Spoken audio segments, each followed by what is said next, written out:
for that rug ball stuff. You can't promise anything to anybody, Maddie. No, I said if she's good, I'll be good to her. Make sure that they do it. Hang on. Must have got mistaken with Tom Hanks.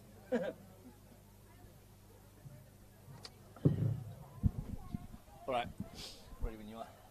Cool.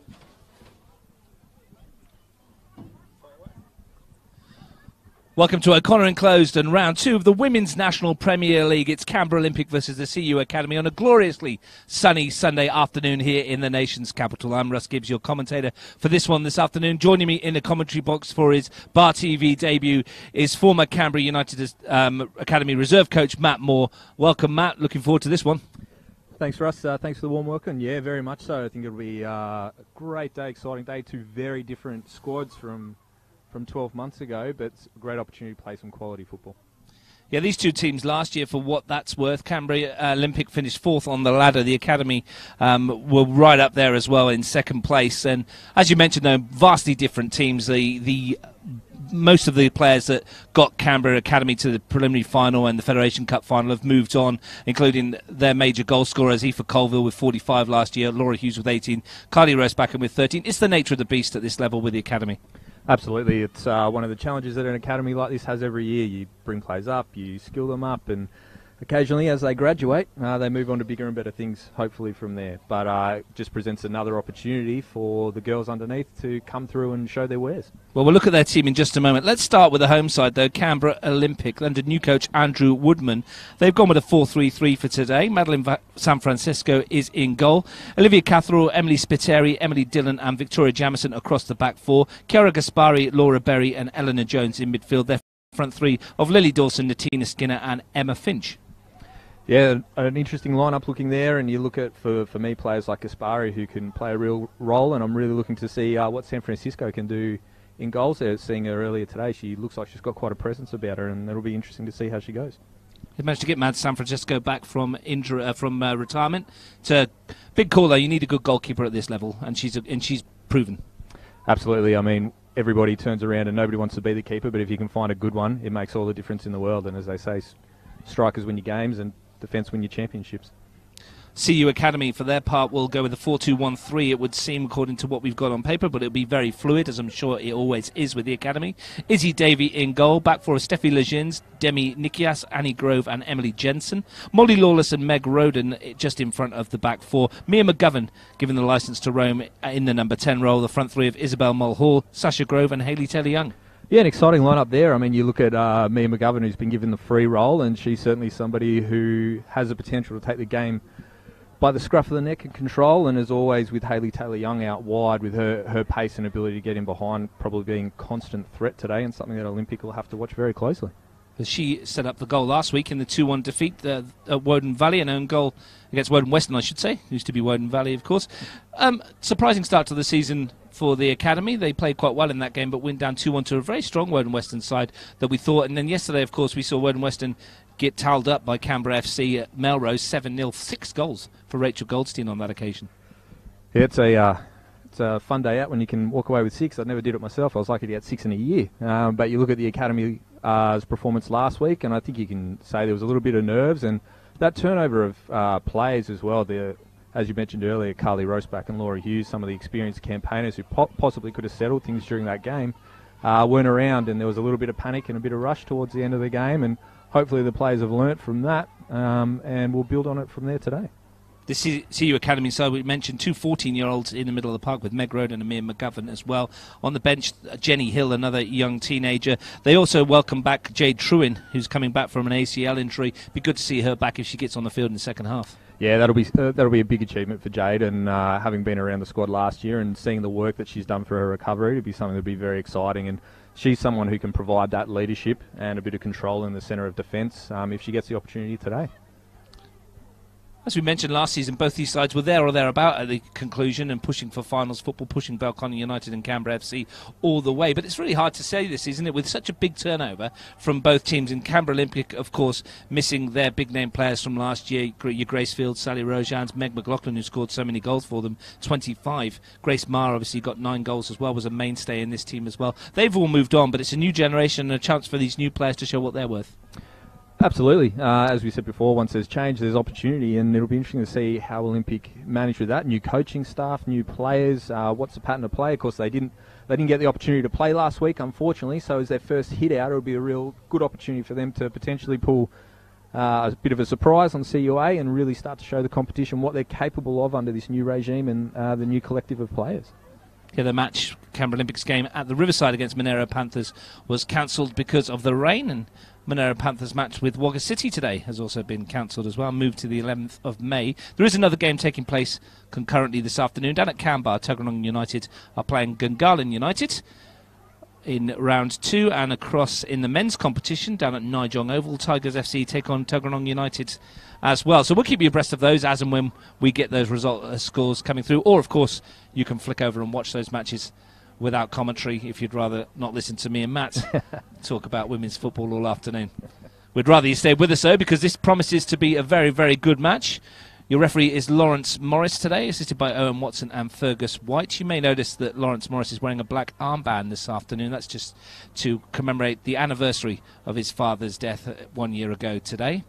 So we send him our best wishes as well for that. It's always a difficult time, and he's out in the middle doing what he loves best, doing some refereeing. Looking further ahead, on Wednesday on Bar TV Sports, you can watch Word and Western versus White Eagles with myself and Steve Forter at Melrose from 7 o'clock, or you can tune in to the Cup tie at Deakin. Canberra FC versus Brindabella Blues, FFA Cup round 4 action as those teams look to make it to the quarterfinals of that competition. And wouldn't it be great, Matt, if we could get a National Women's Cup competition as well? I think that's the next step for a nationwide competition, replicate that FFA Cup across the women's game. We saw towards the end of last year that we had the winners of the New South Wales League and the winners of the Canberra League, Belconnen, playing a friendly game for a cup, and hopefully that starts a bigger conversation. We've got a new regime at the head of FFA, and I think if we could build on what they've done in the FFA Cup for the men and give a great opportunity for women around the region here and around the country everywhere, I think that really gives an extra little bit of exposure, and you never know who you might find and who might then get the opportunity to pop up in a W League environment from there. Yeah, I was lucky enough to call that game last year, the Belconnen Sydney University one. It was a cracking match between two well-matched sides, and it's the future of the women's game, I think, as well, to get those kind of fixtures, and let's hope that it comes off again, because the crowd there were enthralled by what they saw. It was settled by only one goal, and show that the gaps between the Canberra and the New South Wales competition, albeit that the New South Wales side were missing most of their W League players, isn't that big. That's right. It shows that here in Canberra we can absolutely compete with no matter who we're up against and where we can go and what we can do. And you're right, Russ. I was there just as a spectator and thought the tactical aspect was something totally different that we don't always get to see here in Canberra. And I thought the wares that people like Belconnen showed and their ability to break players down and adapt, and Sydney Uni's ability, as you mentioned, missing some key players, but showed the depth in competition and where we'd like to head from there. For what it's worth, these 3 games last season were goal-ridden between these sides. In round 1, Canberra Olympic won 5-3 against the Academy. In round 14, the Academy got their revenge with a 6-2 win over Olympic, 6 goals for Aoife Colville on that occasion. And in round 21, the Academy beat Olympic 7-3. So history would suggest there's plenty of goals in it. As we mentioned, though, a couple of times already, this is a brand new set of players. So, like I say, for what that's worth, let's hope there's plenty of goals, because it'll be good entertainment. Absolutely, and yeah, as you said, history suggests that we'll have goals, and I think with new setups and new players, and the way that the Academy like to play some expansive football, and you'd hope that Olympic setup today, looking at it on paper, lends itself to that as well, and from there maybe somebody else gets another bag of 6. Well, you know these players pretty well. You're retired or on hiatus or whatever it is, man. You just decided to have a bit of a break. Yeah, I say hiatus, my wife says retired, so we'll see who wins that battle. But yeah, enjoying a little. Yeah, she always does. But yeah, no, enjoying a little bit of a break, but nice to still be in touch with the game itself, and certainly hoping to return sooner rather than later. Well, we're glad to have you here with us in the commentary position as Canberra United Academy in their grey shirts, looking to kick off. I'm sure there's a proper colour that's called, not grey, probably stalactite something. I'm sure it's gunmetal grey or something fantastic like that, Russ. And in that case, we say that Canberra Olympic in their icy blue, mountain blast. Off we go. Academy attacking the goal to our left in the first half, and an early touch for Nikias. Legins plays it forwards. Good firm challenge by Victoria Jamison, one of the mainstays of the Canberra Olympic side. She was a face you might recognise from last year. Yeah, absolutely, and I think her performances last year certainly warrant keeping her around for Olympic this year, and as you can see, there's already an interesting battle opening up through that middle of the park. First chance for Olympic to get forwards. And they're looking for a corner, and they've got one. Decent start. That was Emma Finch, formerly of Monaro Panthers, her first competitive action for Olympic, and she's done well there. Yeah, absolutely. Certainly had an instant impact, and that's what you're looking for. And this is probably an area that, if Olympic watched CUA's game last week, they might be trying to target, given the troubles that Canberra United have off the set pieces last week. Well, Izzy Davey is a fair presence in that goal. Natina Skinner is just standing on her toes. 3 blue shirts attack it as it comes in, but it's floated away. There is a bit of a breeze blowing left to right, but in the end, that's a disappointing corner. Yeah, not what you'd be looking for. Your first opportunity to put real pressure on Canberra United Academy in an area where they, as I mentioned, they did have some problems last week, and it'll be interesting to see how Canberra United attack this first goal kick. Let's see what Davey does it. They went short quite a lot last season, and it may have cost them a place in the grand final in the last few seconds. Absolutely. Arguably. Yeah. Yep, my heart still hurts a little bit from that. It was Dawson. She had a great season last year, Lily Dawson. The only thing that was missing from her was a goal. She couldn't buy one last year. She had plenty of chances, but I'm sure it will come. Looking to break a WNPL duck. There's been plenty of goals here this morning. Under 15s, Canberra Academy won 4-0 against the Olympic. Under 17s was a 9-0 win for the Academy, and the reserves that finished just before this one kicked off was a 6-1 Academy win. So the senior first grade side looking for a clean sweep, but Olympic will have plenty to say about that. Grove, just a little touch that to Lawless. And a chance perhaps as Academy move the ball around. Sasha Grove again looks to slide it in towards Mulhall. This is a good build-up, this, by the Academy. Yeah, you look at that slick one-touch passing there and how they were able to easily break through the defence. But credit to Olympics' transition there. They were able to get back in and cover that centre area. There's a chance for Dawson to run. We know she's got pace. Stepping inside, good run this from Dawson. Tries to slide it through, but in the end, the defence is there. And here's a chance for Grove to take on Dillon. Sasha Grove burst onto the scene in the first grade last year, made her debut. Decent ball forward and a chance in behind here already for the Academy. And the shot comes in from Hayley Taylor-Young. Didn't test the goalkeeper though, but a decent run from the forwards. Yeah, absolutely. And you see there Hayley's physical pace and her physical presence as well. The ball was probably not quite exactly where she wanted it, but she was able to work around that defender and create the opportunity. And that's something that Olympic now, getting let off the hook, will have to be fairly conscious of for the rest of the day. Sasha Grove was good last season when she came on, and her sister's in the back today, Annie Grove. But they had some battles. I would say growing up, but they're still both young now, aren't they? Yeah, absolutely. It's one of the more entertaining sites of training. Grove v Grove. Forward v defender. Absolutely perfect. Chance for Mulhall to swing one is, taking a deflection. And it will be a corner. And it'll be interesting to see how Canberra United Academy attack the corner here today. Obviously, some younger girls in there and not necessarily always the height and presence, but how they go about creating some opportunities from here. Well, McGovern and Lawless have taken up position inside the 6-yard box, which suggests Mulhall's going to drop this in the danger area. It's a cluster of shirts of both colours in and around there, and the ball was won at the near post by Emily Jensen, and she couldn't deflect it onto goal. If she had, she would surely have scored. Yeah, you're asking a lot from a keeper to save from there, and Emily Jensen, fondly renowned as a blockhead for her ability to get on the ball. One of the few players in that academy who really likes to attack it and use that presence. And on her, her first or second game back from a dislocated shoulder last year as well. Not sure how much she knew of it, whether it just struck her, but either way, she got into a good position, and that's a warning for Olympic. Spiteri looks to clip it away, and they're happy to bring it out from the back. With Jamison to the keeper, first touch for San Francisco. Catherall. Musty words. Berries after this, but the ball will beat her out of play. Both sides looking to play football though, Matt, which is good to see. Yeah, absolutely. That's what we like to see, the ball at the feet, plenty of touches, and both sides willing to sit off a little bit in and not do that high press straight away.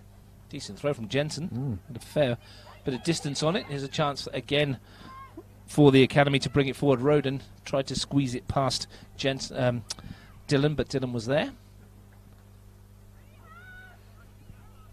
Early stages, no goals.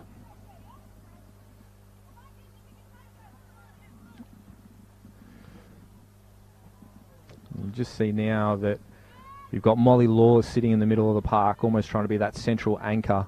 And you wonder whether they're going to try and shift it out wide after that. Chance for them to put it into the box right here, and an opportunity perhaps on the far post. Might come for Jensen. Beaten to it by Dawson. And tried to free the winger, but passes waywards. But good pressure from the academy in the early stages. Yeah, absolutely. Making Olympic work for it, and that's what you'd like to see as a coach, and not allow the easy outs and force some mistakes. But maybe a little bit of positional adjustment towards that back post. That's a couple of times now where the Canberra United Academy have probably been caught a little bit too narrow or missing an overlapping fullback. Legends plays it forwards. Olympic happy to pick it off, and Molly Lawless is battling away in midfield. Here's Annie Grove. Jensen. Taylor Young. Berry picks off the attempted through ball, but McGovern's there.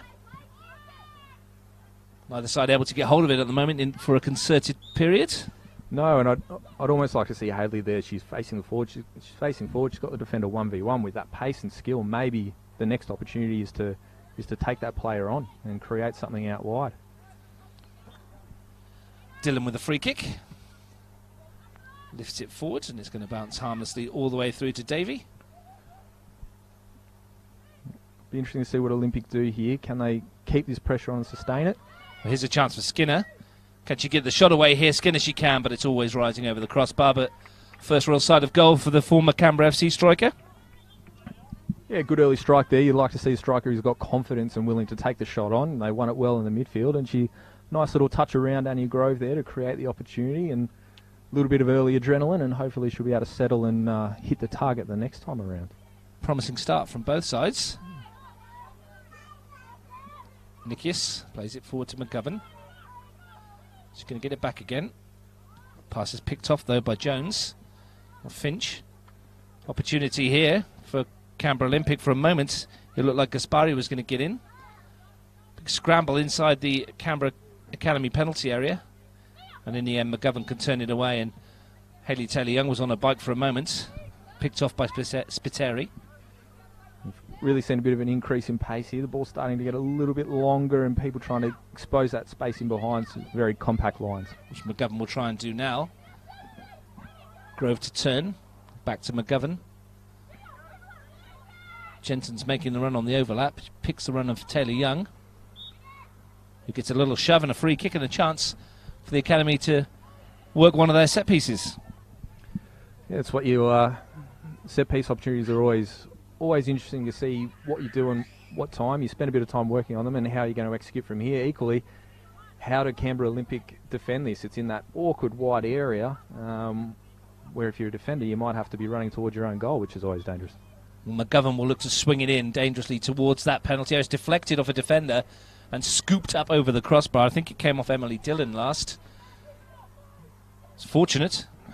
Yeah, very. It's one of those ones which is a bit of a heart stopper when you're a coach and the leg comes out, and you try and encourage those players really to get behind that ball and make your presence felt and clear it early. Decent delivery from McGovern. Gets the chance to repeat the feat with the corner. Plenty of grey shirts in there again, but plenty of blue shirts back defending. It's a deep one towards the far post, and it's too deep. Just overcooked that one slightly.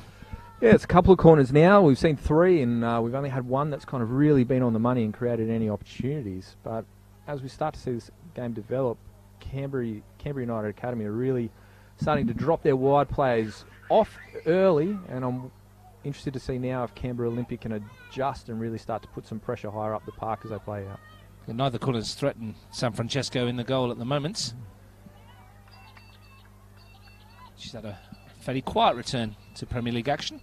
probably exactly what you'd want in your in your first game back as a goalkeeper. I always used to tell mine, if you walk off the field bored, that's probably a really good sign for the day. Well, from a completely neutral perspective, let's hope neither keeper's too bored. Absolutely. Good challenge in the middle of the park from Berry. Now here's a chance for Taylor Young to maybe stretch her legs and find Grove, who's got goal side, and now she's got the pace to get away here. Real opportunity this for Canberra United. Grove's in on goal, and Grove scores comfortably. Never looked like missing once she got away. Took her time, slides it past the keeper, and the Academy go 1-0 up. Fantastic bit of play there as the Canberra United won that ball, and they found Hayley Young early, and she's been able to spot up that run by Sasha Grove. It's a clever little run that she's come across the defender early, and as she's gotten away, absolute composure from a very young lady to turn around and find the ball in the back of the net. Excellent finish and excellent first goal for Sasha. Lovely spin away from a marker as well. She gave Spiteri a yard and got clear. And once she was clean through on goal, didn't look like she was going to miss, and she didn't. Good settler. Here's Roden. Grove again. Lawless. Is that a first Premier League goal for Grove? Oh, first this year, plenty last year. Yeah. First at this level? Or did she get a couple? No, she got a couple last year. She's going to get a couple more if she keeps spinning defenders like that. Lawless. She might get a couple more today. Chance for Mulhall to maybe play her in again. Here is Grove. Quick feed as well. Lovely turn. Well, tried to lay it off, and perhaps a shot might have been on. But unselfish play. They've won it back there with Lawless. And all of a sudden the Academy have stepped up a gear. And Olympic were hanging on slightly. Yeah, you can see they're a real up in tempo, and Canberra United starting to really drive forward. It's Skinner. Good strength. Berry. Looks to clip it in the middle of the Berry, and it almost held up, and that's a good piece of defending from Nikias in the end. Laura Berry, back in her day when she was very young, was at the Arsenal Academy as a junior, so she'll have plenty of footballing talent you'd expect. Yeah, absolutely. You think growing up in an environment there that you pick up a lot, and there's plenty to share there, and you can just see with that little sensible ball in there, she hasn't overplayed it, she's dinked it in, and credit to Skinner there, who's starting to get in between the two centre-backs for the Canberra United Academy and really create some drama. Well, it made Nikias make a decision, and she made the right one. Finch is over this corner for Olympic. Lawrence Morris just laying down the law. Temporary dismissals in place in the WMPL as well. We saw a couple over the weekend in the men's competition. I'm not sure how effective they were from a personal point of view, but never mind. Ball was swung in. And this might be a chance for Grove to go off to the races again. She's only got one runner ahead of her, but Taylor Young has got on her bike, and you talked about her pace, and there it is there, and she's been brought down by Spiteri. And in fact, Morris says she won the ball. Yeah, look, it was a great counter-attack. I thought initially we were asking a lot of Hayley Taylor Young to get on that ball, but she's, in personal opinion, I think she's got there and unlucky not to receive the foul. But again, it shows the danger that Canberra United Academy can have on that counter-attack. Well, the angle of the ball would suggest the only way she couldn't possibly have been fouled is if the ball had been kicked into her own foot. But anyway, that's why we're up here and not down there, Matt. That's right. I've never been good at making those decisions. Prepared to give Lawrence the benefit of the doubt. Lawrence Morris, the referee. He was closer to the action than we are. In our snug little commentary booth here at O'Connor. Yeah. Myself and yourself and the Cameron snugly tucked in. Luckily it's not too cold today. Yeah, well, it'll be great come winter. It'll be nice and warm. One better move with the giant coats on. Here's Skinner looking to get away. Good tracking back by Legends. And again, Skinner causing some problems there for that central defence of the Canberra United Academy, and potentially Olympic holding a little more width creates a little more danger for Skinner to be able to work with. Jameson goes forward, looks for Finch to take on Nikias. Good defending once more from the Canberra United central defender. Canberra United Academy under the tutelage of Scott O'Donnell this season. Capital Football Technical Director. Great opportunity for the players to work with Scott O'Donnell, who's got a vast amount of work around the world. It's plenty through Asia, and I'm sure the girls are really enjoying that. And Olympic as well, really starting to show their wares and what they're going to do under their new coach, Andrew Woodman. Been good so far. They do trail, but they're on the attack here in towards Dawson. Good win at the back by Annie Grove. Chance for them to bring it away. Taylor Young looks for the ball out wide, and it's a decent one too, and that's a good touch.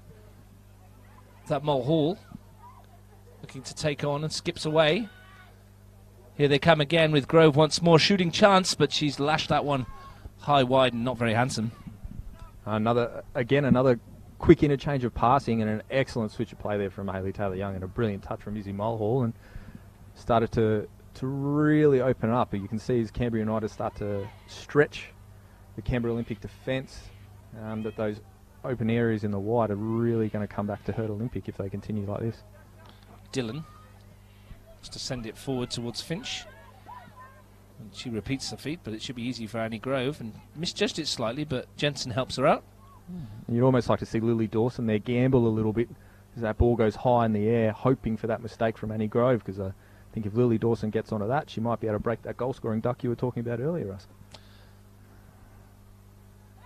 Well, Sasha Grove is the only one that scored the goal so far. It was a decent take. It's given the Academy the lead. Leads rather. Here's Skinner from Bury. Good challenging back though, and here's a chance for McGovern to send Taylor Young away and stretch her legs. And she's got away from Spiteri. Here's a chance for Taylor Young, and a decent save by her feet from Madeline San Francisco. It's not over yet though. McGovern's in. San Francisco got out there, and decent save, one-footed.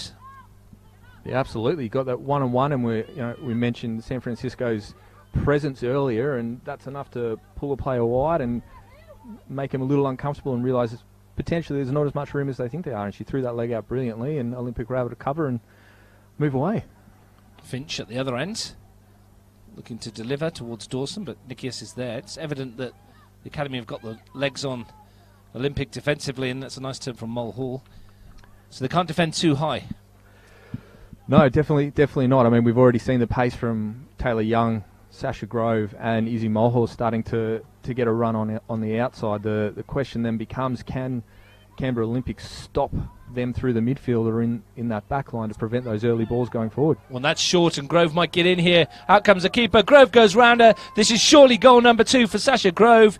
Should be a simple finish, and is. The long ball forward. The back pass was just too short, and in came Grove, skips around the keeper, and simple finish for 2-0. Yeah, it's the dreaded back pass. You know, if you're gonna play it, you've got to make sure. And you could probably argue that San Francisco was a little bit deeper than she needed to be, given the amount of pressure that wasn't there. And the second that was through, Sasha Wainwright. Wow, she'd be a pickup. Sasha Grove goes through. You think there's almost an inevitable outcome there, 1v1. Slightly different end of the age spectrum, Sasha Wainwright. Well, they were looking at how they could, replace the 45 goals of Eva Colville, and, it's not an easy thing to do, but Sasha Grove started off really well here with 2 already, and you think there's plenty more up her sleeve as well. For a youngster, the composure was excellent, once again. Yeah, absolutely. So, Sasha with 2 goals here, and you're really starting to see the benefits of a young lady who spent some time in the Junior Matildas camp with Ray Dower and her team, and no doubt that just adds to a level of confidence and belief in what you can do in front of goal. Here she is battling back, helping the defence as well. That always raises a smile or two. That's right. Didn't happen when I was playing, Russ. Number 9 just sat at halfway. I was that number 9 man. Couldn't tackle a loaf of bread. Here's Jensen giving it away, and a chance for Legends to bring it forward, and McGovern, she's got Grove in the middle, and she's unmarked at the moment. If McGovern can pick her out, pulls it back towards Grove, lays it off for Taylor Young, looks the shot on target, and San Francisco was down there to save. Once again though, nice slick break, and they're looking dangerous every time they come forward. Yeah, absolutely. They're really starting to expose those wide areas, and you've got Steffi Legends there, who's the right back bombing on and really creating the extra overload. Here she goes again, looking to take on the fullback and get the ball into the penalty area, but on that occasion it's a good piece of defending from Jones. Comes out for Lawless. Jamison makes it difficult for her.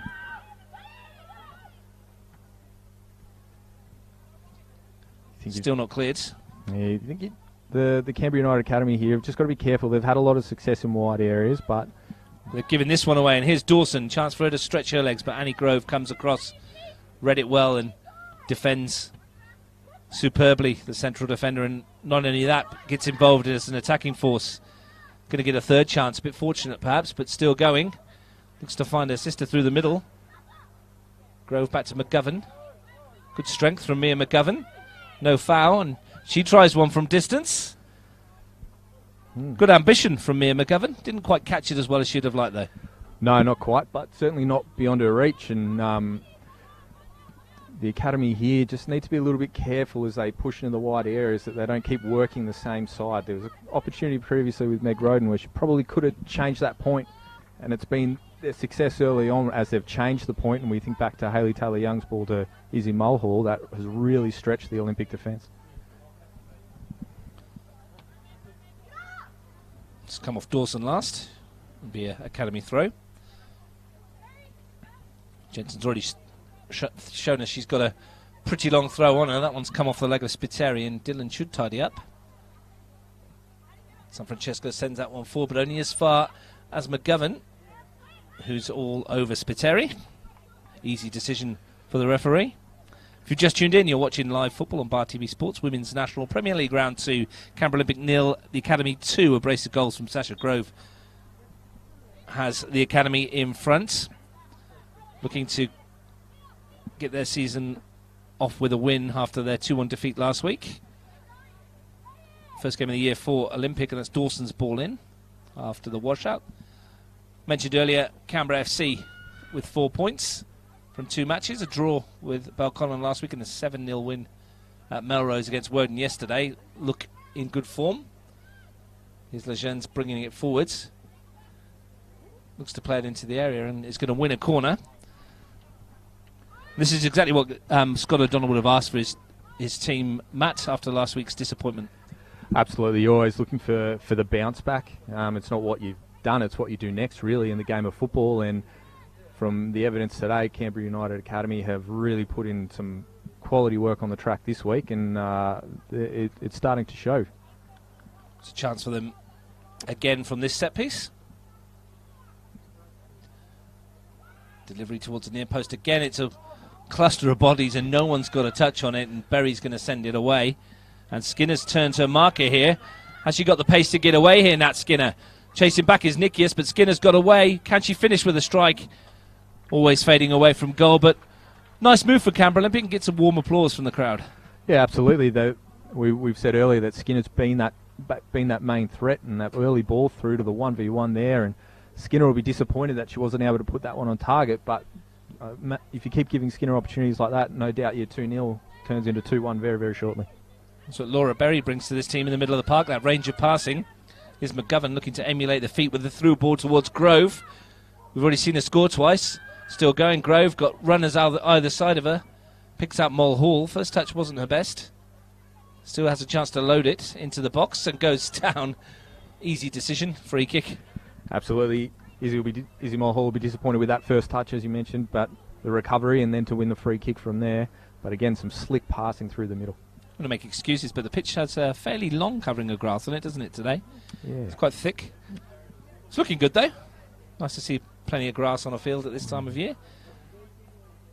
Opportunity then from this set piece. McGovern again swings it in towards the far post, and once more, it's not the best free kick, and I think that might be the only thing that Scott O'Donnell will be disappointed with at the moment. The corners and the free kicks, all their set pieces have been not as strong as they would have hoped. Yeah, absolutely. You could probably say there's been 2 corners and 1 free kick that McGovern hit earlier that created some havoc. But other than that, the consistency, it's the easiest opportunity and the easiest chance for players to create a goal-scoring opportunity, and you can't waste them. And as we saw before, we might have Skinner going down the other end or a Dawson, and who knows what's next. Tell you what, though, you wouldn't think that Mia McGovern's 14 years old, would you? Decent size and puts herself around the park. And a good range of passing as well. Bright future ahead of her. Yeah, absolutely. Quite mature for a young lady as well. Knows where she wants to go and knows what she wants to do and does the hard work. But you're right, she's as tall as you and me, Russ. Absolutely. And using it to good effect as well.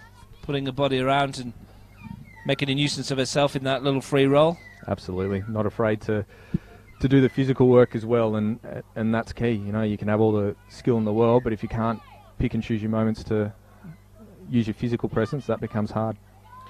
Spiteri needs to be alert as Taylor Young was breathing down her neck, and this is a chance for maybe Jensen to launch this one into the penalty area. We've seen some neat and tidy, slick one-touch build-ups, but there is a place in the game for a decent long throw. She's going to go short now. I've given her the build-up, though, probably, and does. Yeah, I think you're right there, Russ. I mean, a long throw, it's one of those things that's not commonly used, but certainly gives a great opportunity and something different to the attacking fray. And from there, you can create a real scramble. A couple of latest scores for you in the Women's Premier League. It's Tuggeranong 0, Gungahlin 1.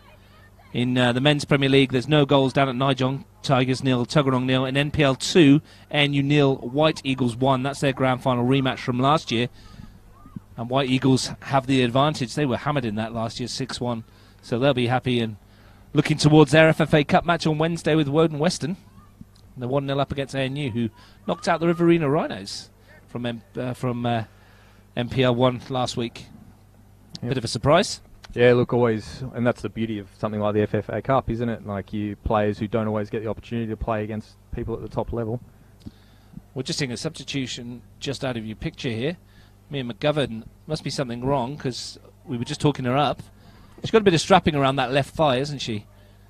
And she's made way for Jenny Hill. Yeah, so that'll be disappointing with the Canberra United Academy. She's been involved in most positive things going forward, but certainly now you see a reshuffle with Jenny Hill going into the 9 and potentially Sasha Grove dropping off into that free role. As McGovern makes her way around the field, she is walking a little bit gingerly. Hopefully she's not tweaked something, because she was having a very impressive opening 25 minutes or so. It's very lovely turn that. Chance for her to send it forward towards Skinner, but that's asking a bit too much, and Davey clears up comfortably. Grove off the shoulder to Lawless. Yep. That's Roden's ball wide to Mulhall. Grove's made a forward run here.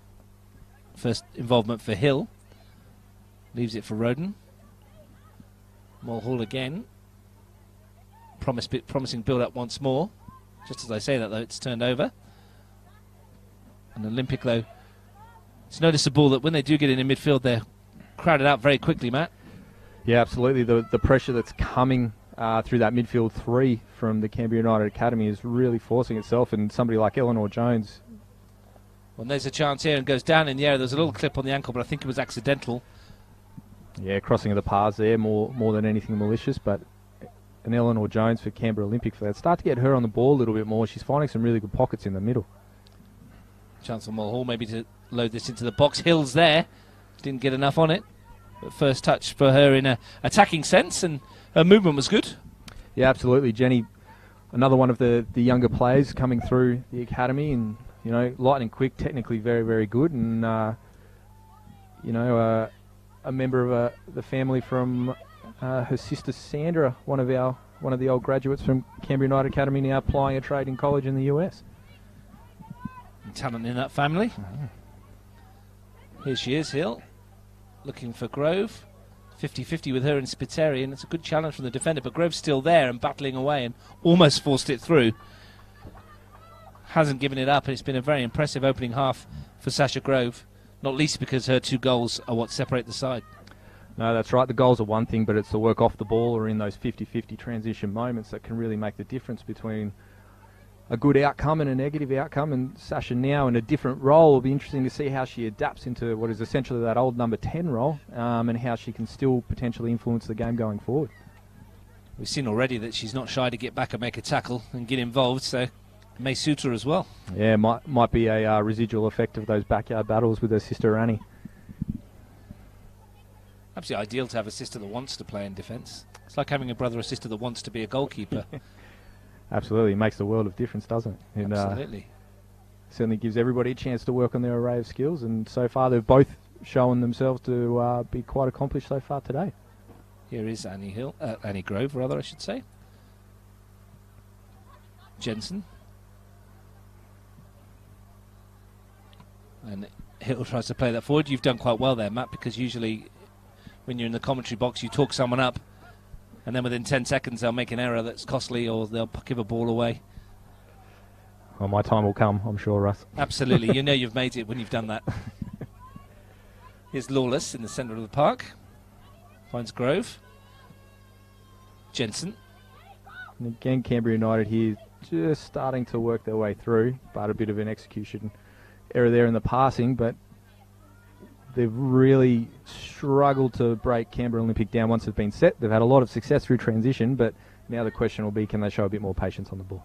Catherall's throw finds Spiteri, goes back to her goalkeeper. Jameson plays it forwards, and Jones looks to turn, but turns into trouble. A chance for Legends to find a grey shirt in support. Goes back to Grove to start again. Taylor Young's off after this one, and good battle that, and Catherall gets the better of it on that occasion. Absolutely, and again, though, we're seeing a byproduct of maybe being very successful with the ball, and Canberra United Academy starting to narrow off a little bit. You'd probably like to see a little more width there, so your wingers are running with the ball as opposed to running to the sideline. You're watching live football on Bar TV Sports, Women's National Premier League from the nation's capital. Not a cloud in the sky. And the sun's out. It's shining on Canberra United Academy at the moment. 2-0 up. Grove, the goal scorer, looking to put the pressure on. Couldn't quite divert that towards goal. Elsewhere, as we mentioned, Tuggeranong 0, Gangana United 1 in the Women's Premier League. No goals at Nijong. Tigers versus Tuggeranong, and in MPL 2, unusual for them to be playing on a Sunday. NU 0, White Eagles 1. Very unusual for MPL 2 to be playing on a Sunday, especially if they've all been out on a Saturday night, Matt. Yeah, that's absolutely right. Something new, a different challenge, maybe a tactical shift for one team that's potentially paying dividends. Grove gets a touch forward. Berry's going to send this right back towards Skinner. Jensen wins it though. And Jameson under pressure straight away. Goes back to her goalkeeper. San Francisco's there. Little chip forward. Finch, you started brightly, faded out of it the last 5 minutes or so though, because it's been mostly going from right to left. Jensen looking to keep that trend. Picked off by Catherall. Skinner's turn. But Jensen's back to win once more. Good cover by Jensen there, but again, Skinner's starting to cause some problems as that ball comes in and really making those centre-backs accountable. They've created some half openings, haven't they? But they haven't forced Izzy Davey into making a real save yet. No, nothing that's required Izzy Davey to make a save yet. But yeah, Skinner once or twice has really opened them up through some good work. And I think what's really starting to miss, other than Eleanor Jones, is Gaspari there in the middle of the park. She's been a little bit unseen, and somebody who has the potential to really open the game up for Olympic. We've hardly mentioned her because I think the game's passed her by somewhat, hasn't it? They've gone long on most occasions when they have done. His Spiteri. Could see Mia McGovern limping around to the bench out of your picture. Definitely tweaked something in that left leg, it would seem. Yeah, it looks like she's grabbing the back of that left leg, so potentially a little bit of a hamstring tweak there. It's a chance for Lawless to turn. Taylor Young. Jensen called early and got it. But Catherall stops her run. Dawson looks for Berry. Helps it on its way to Skinner. Very isolated though, the Olympic striker. And Grove just sees her out of play, concedes a throw. Noticeable there that when she did receive the ball out wide at Skinner, there was 4 grey shirts back and no blue in support.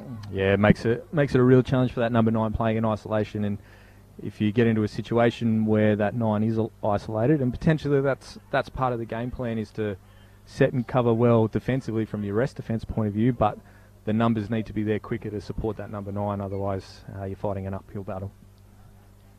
Olympic in the right part of the field as far as they're concerned. Catherall with the throw. Volleyed in by Berry. Volleyed clear as well. A chance perhaps for Grove to put her foot on the ball.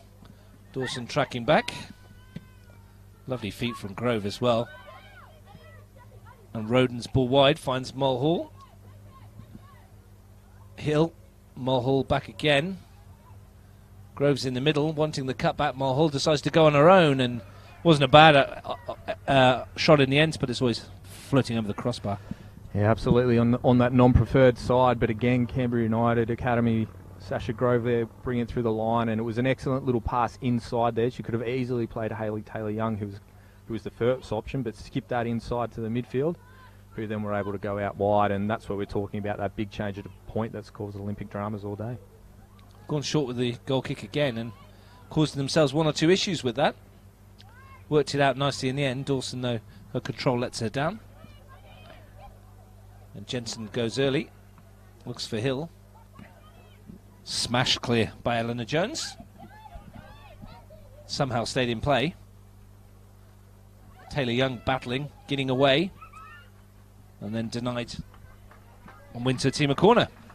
Yet another corner that they can work on. Well, it'll be interesting to see who takes that corner now with Mia McGovern off the field. And in terms of Canberra Olympics' ability to play out from the back, the initial short pass is fine, but it's that second option that they're really missing. And a couple of times they've managed to find Jones and Berry, but quite often now it's becoming a little predictable. Out of sight for me. Can you see who's taking the corner, Matt? Looks like Isabel Mulhall is going to step up to the plate here. I'm tucked right back in the commentary position, can't see it, but we'll see when it comes in from Mulhall. Decent ball, bounces across the 6-yard box, and it should be cleared. Second goal for Gungahlin United at Canberra. They lead Tuggeranong by 2-0. Tuggeranong beaten by Wagga City Wanderers in the first match that they played in the competition last week, 4-1. Had a struggle last year. Tuggeranong only picked up 1 point. Looks like it could be another long year for them as well. Yeah, not the start that Tuggeranong would want coming home. But a great start for Gungahlin, who had the bye last week. Here's a chance on the break. The shot from distance isn't bad from Jones, and Davey plunging to her right. One for the cameras. Absolutely. That's what we call the Foxtel save, or the Bar TV best, maybe. Made it look easy. Here's a chance at the other end. Spiteri needs to time this well, and she got something on it and slows down the attack. It's still going to come from Mulhall, though. Real opportunity if it came in, but credit to Emily Spiteri for getting back there and defending and conceding the corner, because there was 2 unmarked shirts in the 6-yard box. Absolutely. Well done. A great recovery defence there, and it just shows the opposite end of the spectrum in terms of Canberra Olympics attack and the Academy's attack. You had 2v1 in the box there, and we mentioned earlier that when Olympic went forward, there were 4 defenders and 1 striker, so really starting to get stretched here, Olympic, and be interesting to see what happens, especially with the second half coming up. Well, Mulhall will take the corner. It's been a good half for the Academy. They'd like to finish it strongly. Decent ball in. There's a touch as well. The keeper's got down low, and that's a very, very good save from Madeline San Francesco. And she's copped something. I think she may have got a boot for her troubles. Yeah, no, really well down there by Madeline. Made a really excellent save, and showing why Canberra Olympic worked to get her out of retirement with saves like that. Doesn't get any easier for Canberra Olympic. They head to Deakin Stadium next week for round 3 against a Canberra FC side that looking good form. 4 points in opening 2 games, haven't conceded a goal yet. The Academy make the long trip to Gissing Oval in Wagga to play the Wagga City Wanderers. Gungahlin United, who are 2-0 up on Tuggeranong, will play Belconnen at Gungahlin enclosed next Sunday. Tuggeranong, meanwhile, will play the Monaro Panthers at the Riverside Stadium on Saturday, and if the Panthers can get a game under their belts this season. I'm sure Monaro are praying for no rain this week. 2 games in and they haven't played yet. Interestingly, their match that's been postponed against Wagga City today will be played on Saturday the 11th of May, and Wagga City will back up on Sunday the 12th against Gungahlin United as well. So they had a good start to the season, but that's going to test Wagga City. Oh yeah, absolutely. Not sure as a coach I'll be happy to go back to back. Understand there's travel arrangements and things to be made for Wagga. Meanwhile, back here is a chance for Grove towards half-time to complete a hat-trick. On this occasion, though, chose the wrong option and was denied by San Francesco coming out quickly. Disappointed she hasn't scored there, won't she? Oh, absolutely, especially with the two goals already in the bank, and it's one of those interesting things where she had a player unmarked inside, and you know, you never criticise a player for shooting, but the lure of a hat-trick is maybe a little too much to square it up to her friend Jenny Hill to get an easy tap in. Hard to be too harsh on a player that's already scored twice, though. Absolutely. And looks like she's going to have plenty more opportunities. A great run from deep from Sacha Grove. I'm sure Andrew Woodman will be talking to his defence about tightening that up. Yeah, absolutely now. And the dynamic for how you tighten that up has changed a little bit with Grove sitting in that pocket just behind the central striker and finding a lot of room in between the lines there. And she's almost become more influential in the last couple of minutes because she's able to get on the ball just that little bit more often. Closing in on half-time here in the Women's National Premier League. It's been a goal in the Men's National Premier League, though, down at Nijong. Tigers FC 1, Tuggeranong United 0. Tigers who progressed to the quarterfinals of the FFA Cup. We watched them last week against Monaro Panthers. They won 1-0 there. Mark Shields scored the goal. We'll try and bring you the scorer at half-time. But Gabby Wilkes' side's up and running for the new season. Yeah, and a small foul in the middle of the park there by Meg Roden, but it's nice to see Jones starting to get a little more of the ball there. She's taken a long-range shot, and she's been the main feeder to Skinner there, and they can work through her a little bit more, and she can find facing forward. It'll be interesting to see what happens. Well, Berry and Jones coming more into it. They need Gaspari to do the same. I'm sure she will. Very talented player. Ball forward towards Skinner. Good win by Grove at the back, and here's Grove at the front. Turn from Sacha Grove. Loves the out ball to Mulhall, who always seems to be an option. Comes inside to Roden. Looks to flick it through the middle, and Lawless has made the bursting run from midfield. But the ball beater too. Yeah, you mentioned the nice little out ball by Sacha Grove there, Russ, and it'll be interesting to see what changes Woodman might make at half-time, because we're yet to see Grove actually spin out and play to the left-hand side of the park. She's rolling out and playing right the whole time, so if you can lock that off and give her something else to think about, it'll be interesting to see how effective she is. Jensen looks to take on Dawson. Jamison's there. Berry. Gaspari. Back to Jamieson again. And then try to find Finch, but it was all a bit hurried. Yeah, under immense pressure there, Finch, with Legends coming to put some really quality defensive pressure on. Well won there, back by Olympic. A good tackle from left-back Victoria Jamieson, but then she runs in to Steffi Legends. And a chance for Mulhall to step away as we come into the final minutes of the half. What's been your overall thoughts so far, Matt? Look, I think it's been reasonably open, and I think, look, obviously, Scott O'Donnell will be the more happier of the two coaches. I think the question now is, can they show a little bit more patience with the ball? They've had some really great success on that counter as a breakthrough through transition football, but can they start to build and go through there? And for Olympic, how do they get support to Skinner, and how do they lock that centre of the park, especially with the number 10 being Sacha Grove now in between the lines? It's a chance to end the half on a high, and a real opportunity for Taylor Young, who knocked it past the keeper and was collected by San Francisco, but in the end, neither a penalty nor a goal. Well out by San Francisco there. I mean, could have been easy to stay at home taking the knock earlier off the last save, but to come out and actually put pressure and force Hayley Taylor-Young into an earlier decision probably makes the difference in the end there. First time we've seen Taylor-Young in the central position. Got in there nicely. We spoke about the interchangeable aspect of the front three from the academy at the top of the broadcast, and they're showing us just why, even though they've lost their number 10. Something that they're well drilled about, and in training, Matt, you'd know better than anyone. Yeah, absolutely. It's one of those things where it's not about where you start, it's about the hole that you can fill, and whether it's a Hayley Taylor-Young slipping into a 9, or we just saw Molly Lawless there pressing as a 9, knowing the roles and responsibilities of not just yourself, but those around you. Can they finish the half with a third? Roden. Lawless. Bit short, and Dawson picks it off and can bring it forwards. Not much ahead of her. One of them is Jones. Brings Berry into play. Dawson once more. There's Taylor-Young back challenging. Catherall. Berry. Dawson. And that's Roden, but she's giving it away to Gaspari.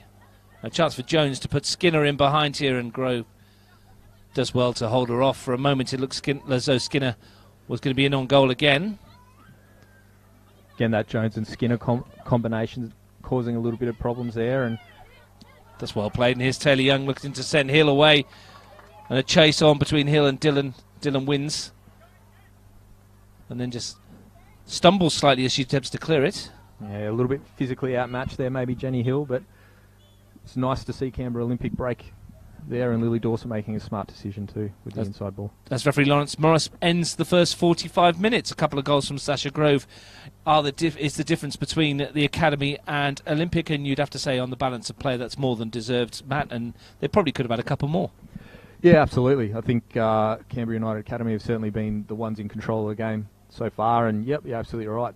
You know, could have probably had 3 or 4, if not 5 running in, but Olympic too have had their fair share of chances. They've been able to create through Skinner, who's missed a couple of shots there, and Jones one earlier. So there's still plenty there for Olympic to work with, and by no means for the Academy's dominance have they run away, and Olympic is still well and truly in it. Well, they often say that 2-0 is the worst half-time score you can go in with, but I know I'd rather go in 2-0 up than 2-0 down. Matt, we'll take a little bit of a break, and we'll come back to bring you all the action in the second half. The first half's seen Sasha Grove to the fore. She scored twice for the Academy, breaking clear on a couple of occasions to finish with aplomb, and the young 50-year-old striker has done the business. And at half-time at O'Connor enclosed, it's Canberra Olympic 0, Canberra United Academy 2.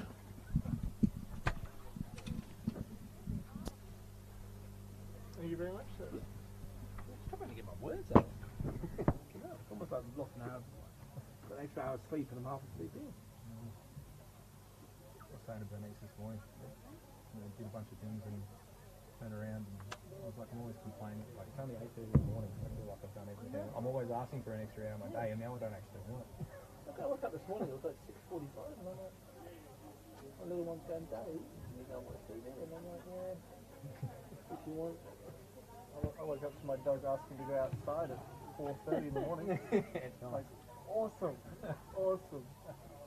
Was that alright from your point of view? Mate, it was good. It's better than me. I can't even get my fucking words out. Sorry I'm a bit in the way when it's... Look, it is what it is. At this venue, it is. I'm resurrecting Sasha Wayne right now. So. Mate, that was hilarious. That was pretty good. I did enjoy the...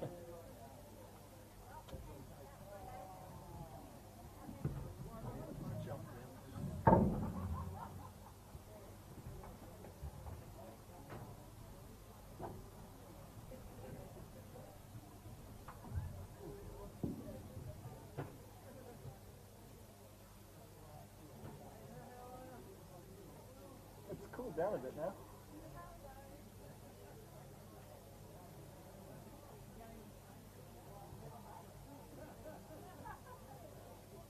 It has a bit, isn't it?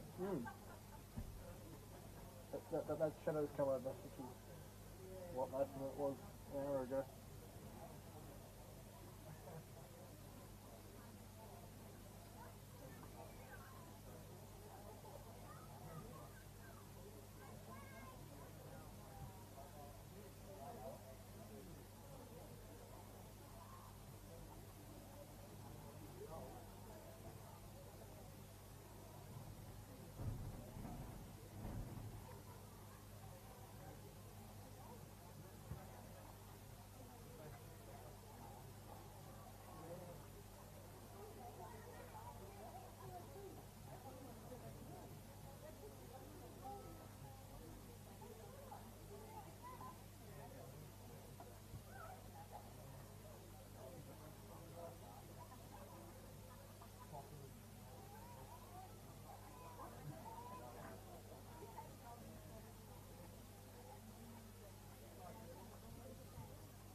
You should put down one of my players is out for 6 weeks.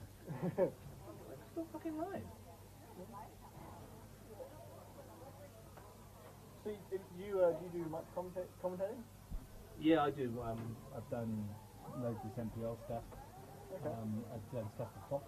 Oh, very nice. Yeah, I did the Westfield W League this year. Awesome. Maybe 5 games there. Did MPL finals last year at the Bay Cup. Yeah, fair bit.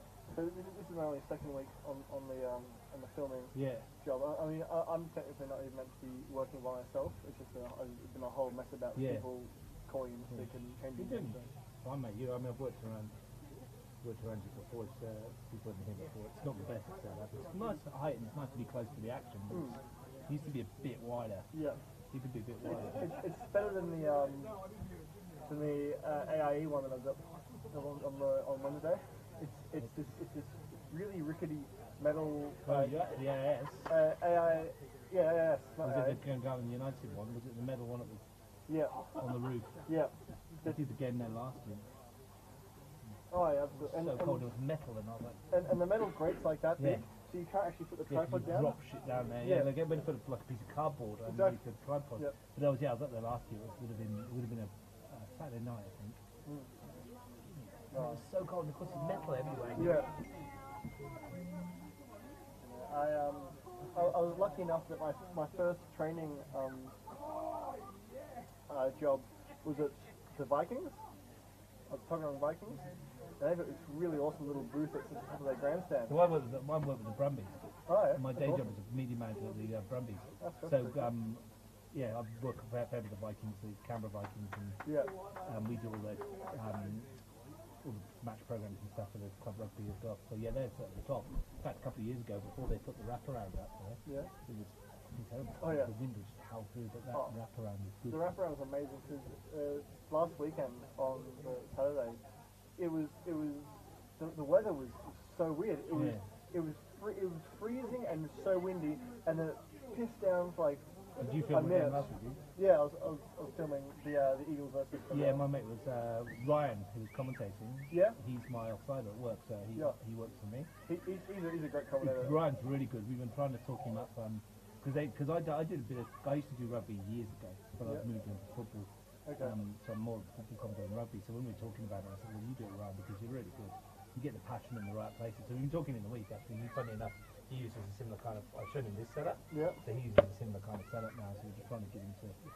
We've been doing this for years and years, but yeah, he's good. I like Ryan, and he did one. He did the West Vikings game last week, yesterday. That was incredible. I was meant to be at that game, but I've caught the flu and I'm just at the back end of it now. It was 47-19 when I turned on to 42-19 to Wests, and then they scored to make it 47-19 with say 6 minutes to go, and it ended up 47-all. 47-all, wow. Wow, the Eagles versus Vikings game was a great game. It was, I think it was 24-25 in overtime. Yeah. And the Eagles managed to just in overtime get advantage, pull the penalty, pull it up into a mole, and just get the try in the last in the 6-7 minute overtime. It was a good game. It was incredible, wasn't it? Because I watched the highlights because I listened back to Ryan, see how he went, and he was good. I was impressed with what he did, and I know he's got the right inflection for it as well. He did a game for me. I did a game last year. First game I ever. I moved across from working at Capital Football to the Brumbies. In the first week, I went to a club rugby game. They didn't have a commentator for Owls Queanbeyan, so they're like, Ryan was going to do it, and he's never done it before. And he's like, can you do it? And then you can, and I'll do the colour commentary. And I said, well, it works for me because you know more about rugby than I do. So I called the game and he did the colour, and it was a game where Owls won it with a penalty after the siren, 25-24. Oh, cracker. But yeah, it's difficult because some of the players, their setup with Union isn't quite like what we do in football. They don't pick subs. Yeah. It's 15 and that's it. Yeah, and then but you just never know which subs, who's coming on, or it's just like, well, what the hell's going on there? So I went to Eddie's. So I know a few guys who made it into the young Brumbies for last year, I think. Yeah. I know one of my classmates made captain of the schoolboys team, the HP schoolboys. Who was that? I think it was Kane Kilmaster. Okay. It's weird. Eddie's the year that I graduated Eddie's, it was the first year in 13 years that we didn't make the first 15, second 15, or third 15 didn't make finals. Really? It was the first year in 13 years that we got top 3 in ACT for ASHA. Yeah. So it's a trade-off, man. You either do good at rugby or good at school. It's all we're good at. Can't do both. Yeah. It's a good rugby school, eh? Yeah, it is. We're supposed to be training there tomorrow, but we've moved it. Right. They cancelled it and moved it somewhere else. I don't know what's going on. But yeah, we're supposed to be out there. They're good fields. Yeah, they're not bad. We don't mind going out there. I mean, our field's disastrous at the moment. Yeah. It's got some sort of fungus to it, Oh, that's not fun. so it's not good. Yeah, so those need to train. Mm. But I'm off to where are we going next? Cape Town next Sunday. Oh. For 2 weeks, Cape Town, and then Buenos Aires on the back of that. That's all. Very nice. It'd be nice, yeah, it'd be good to learn. So I'll do the game on Saturday. We've got Falco versus Liberty on Saturday for the men's, Yeah. and then I'll go off on Sunday. Do that, bro. I'd stay here and hold the ladder. Thanks, mate.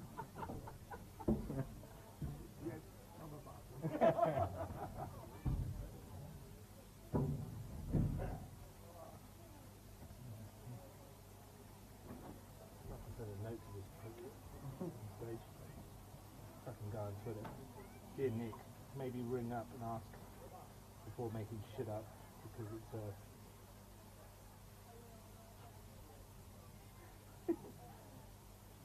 I responded to his, because Tom put really, and I went controversial support, Tom is fine, and I'm like,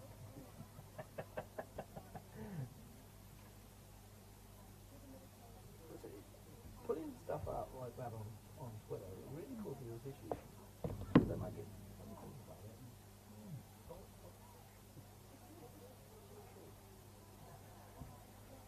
Paddy Moore's fallen off the commentary gantry. He's injured himself.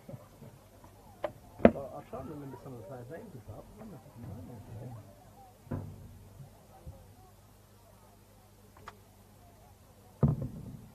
I played lack of sleep last night. I was watching Bath play Bristol. Yeah. It was hilarious because Bristol had all the play, and yet they coughed up 4 bits of possession and we scored 4 tries. Thanks for coming. Back to the round ball game. Just wait. Yeah, no. So we're going Just 3-0 at Canberra. 3-0 at Canberra. It's a tug along. Yeah. Who scored for Tigers? Do you know? Yeah, Nick Abbott. Nick Abbott. He did a really cool little dance to celebrate. Did he? I could keep kind of let it in, but anyway. Kind of let it in. Goal's a goal, DJ. What's the score between Monaro and Wagga? Monaro and Wagga.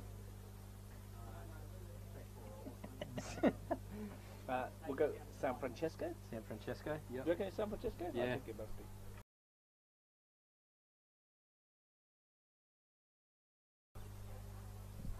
Welcome back to O'Connor Enclosed for Women's National Premier League Round 2, Canberra Olympic.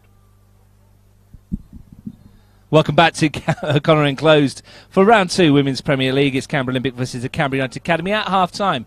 The Academy leads 2-0. I'm Russ Gibbs, your commentator. Joining me, as he did in the first half, is Matt Moore on hiatus from his coaching duties and enjoying his time in the commentary box. And Matt, first half in which Canberra Academy dominated most of play, but we were talking just before half-time about going in at 2-0 up, and it is an old football cliche, but the next goal in this game is going to go a long way to determine whether the Academy run away with it or Olympic get back into it.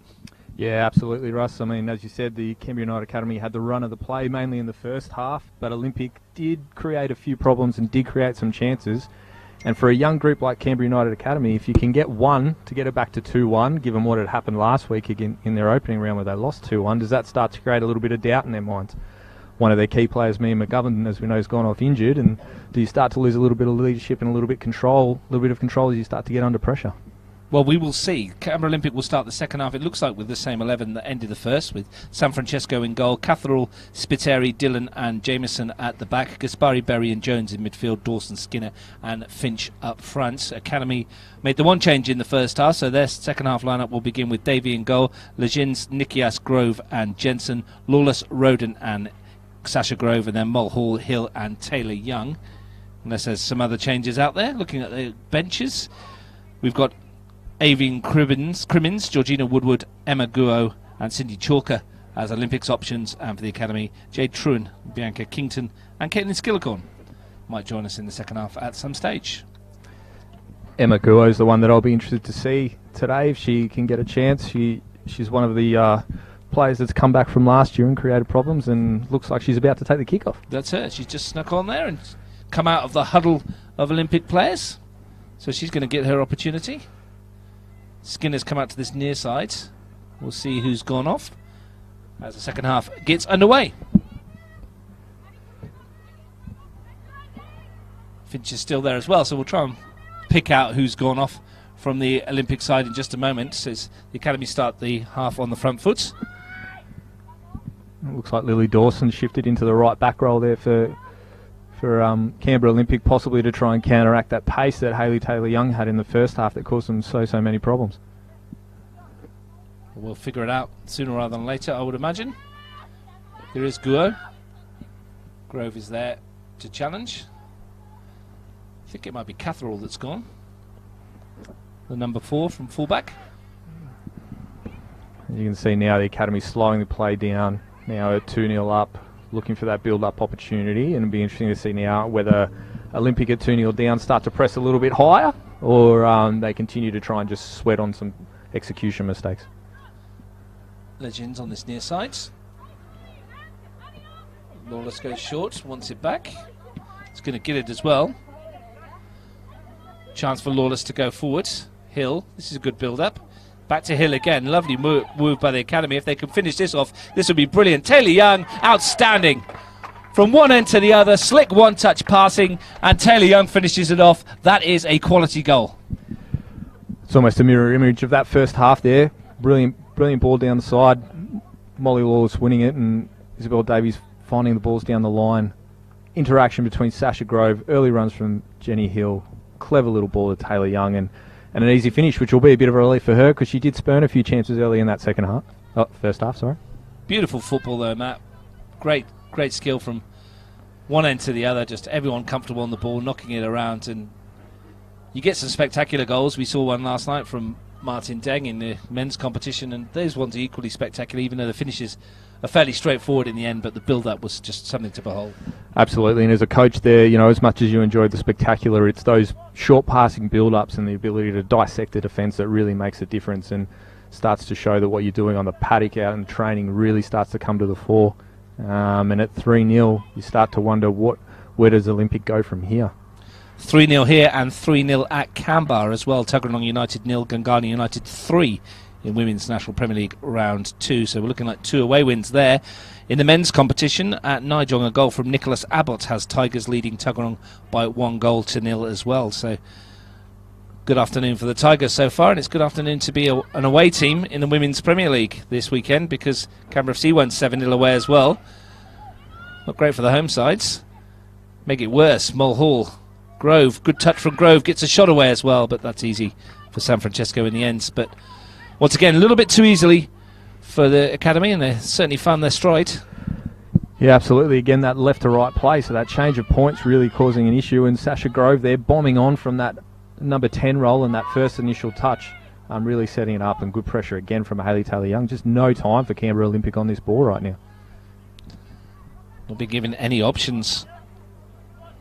It's been good defensively from the academy as well. They've been decent all round. They would have been disappointed, as we mentioned, to go down in round 1. They're certainly bouncing back in the right way at the moment.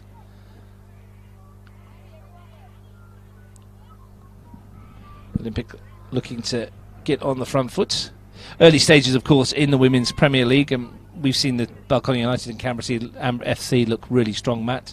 But the other places in the top 4, you'd think, pretty open this year. Yeah, absolutely. I mean, you know, you look at your Belconnens and your Canberra FCs as the 2 mainstays, but with Gungahlin having a few turnovers as well, and the change here at the academy and Olympic, and Monaro certainly been recruiting heavily in the off-season and looking to really make a shine and a dart to that finals. Well, Monaro last year finished 7th with 15 points and born in 3 Solomon Islands internationals, a player from Singapore, a player from America as well. So interesting to see when they do finally get on the park next weekend at the Riverside against Tuggeranong at 5 o'clock, what they can offer. Yeah, absolutely. The internationals especially would be good to see, and one of them being a goalkeeper. And as we mentioned earlier, goalkeepers are so vital. That'll be interesting to see once they finally do get on the field, as you mentioned, Russ, what they produce. Maybe it's a cunning plan. Just have a look at the rest of the competition before they get out there. Makes for a great story when you come from far back in the field, doesn't it?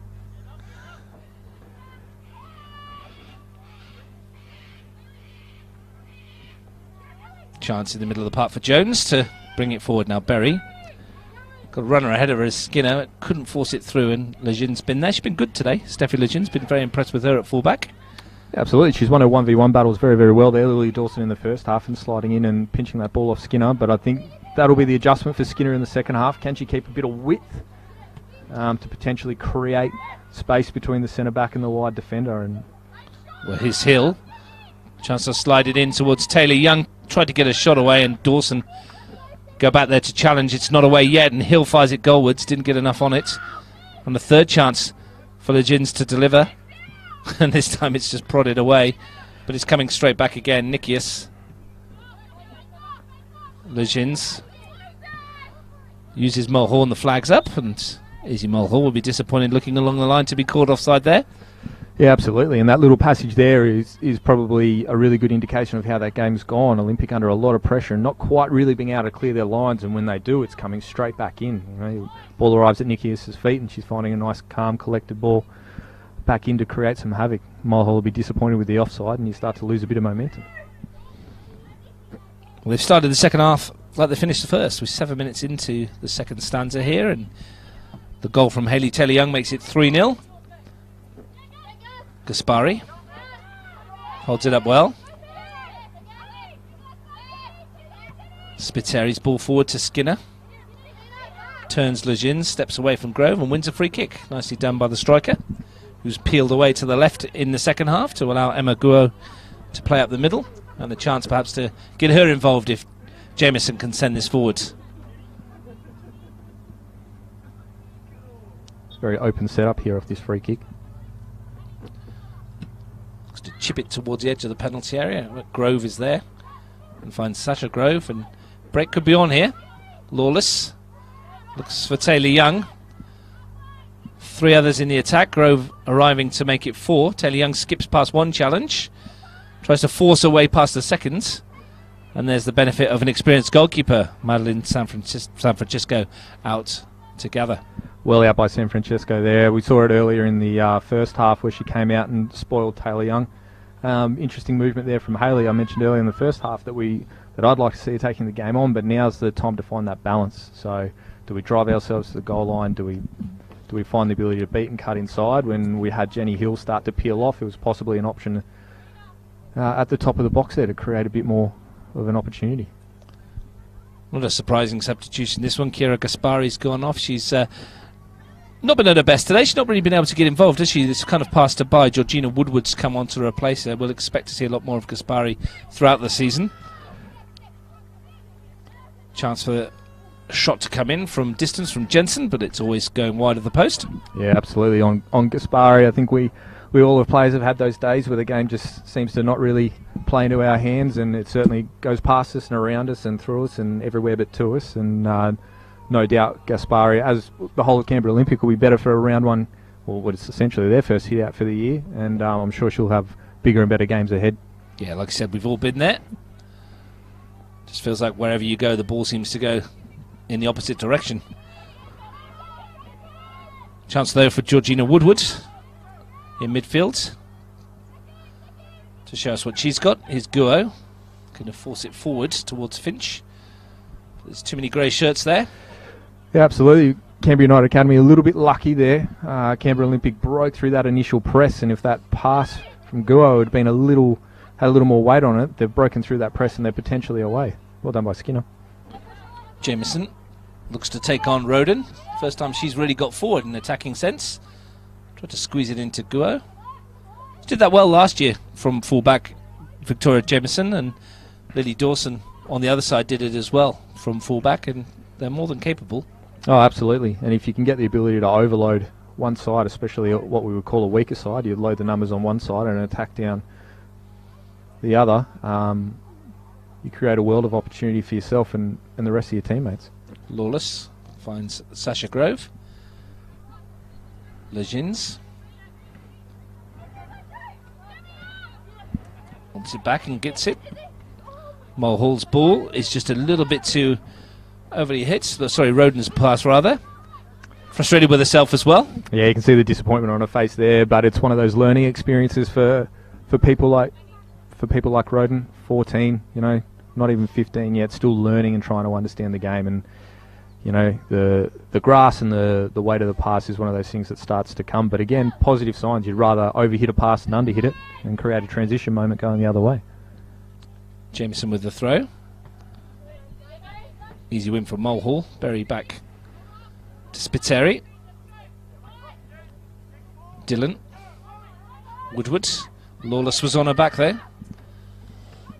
And that's been picked off by Jensen. Looks fine. Looks for Taylor Young. Tries to take on Dawson, who's got the pace to match Taylor Young. Yeah, and that seems like a very good tactical switch there from Woodman to try and counteract Taylor Young, and she's going to have to find something a little bit different there, and there's potentially an opportunity to guide Dawson down the line and look to cut inside. Taylor Young's got 2 feet, but if you're going to become predictable and run straight down the line, it becomes a much easier task for Dawson. Jensen goes longer with this throw, but Dawson's there. Picked up by Lawless. Cleared by Dillon. Thumped straight back in by Jensen, but overhit. Out of play. Just a reminder that this week, on Wednesday, you can watch FFA Cup 4th round action on Bar TV Sports. Canberra FC versus Brindabella Blues from Deakin Stadium, or tune in to myself and Steve Forshaw at Melrose for Woden Western versus White Eagles. FFA Cup continues on Wednesday, and more Premier League football next Saturday for you. Belconnen versus Riverina Panthers from McKellar Park at 3 o'clock. Women's National Premier League here. 2 games this afternoon, both 3-0 to the away team. Gungahlin over Tuggeranong and Academy over Olympic here at O'Connor.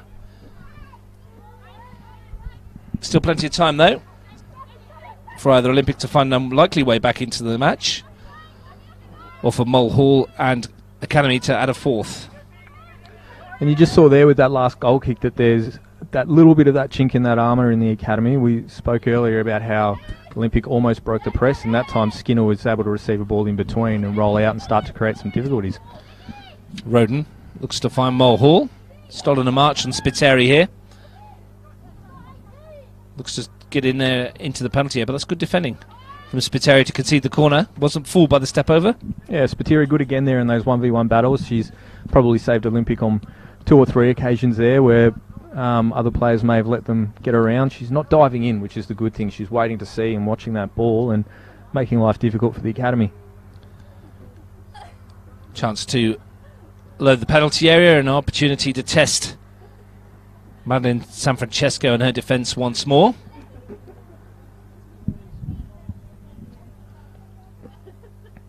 Plenty of shirts in the box. Mulhall over the corner. Slices the delivery though, and you could hear the groan from herself when she struck it. Always knew that wasn't going to be a problem for the goalkeeper. It's probably the one area today we mentioned in the first half, Matt, where they've not really excelled. No, absolutely. That consistent delivery from either, whether it be free kicks or corners, has really been a bit of a letdown for the Academy today. And, you know, if you're going to load up that 6-yard box, then that's also part of the risk that you run with delivering those corners. They've got to be really precise. Sasha Grove looks for Lawless.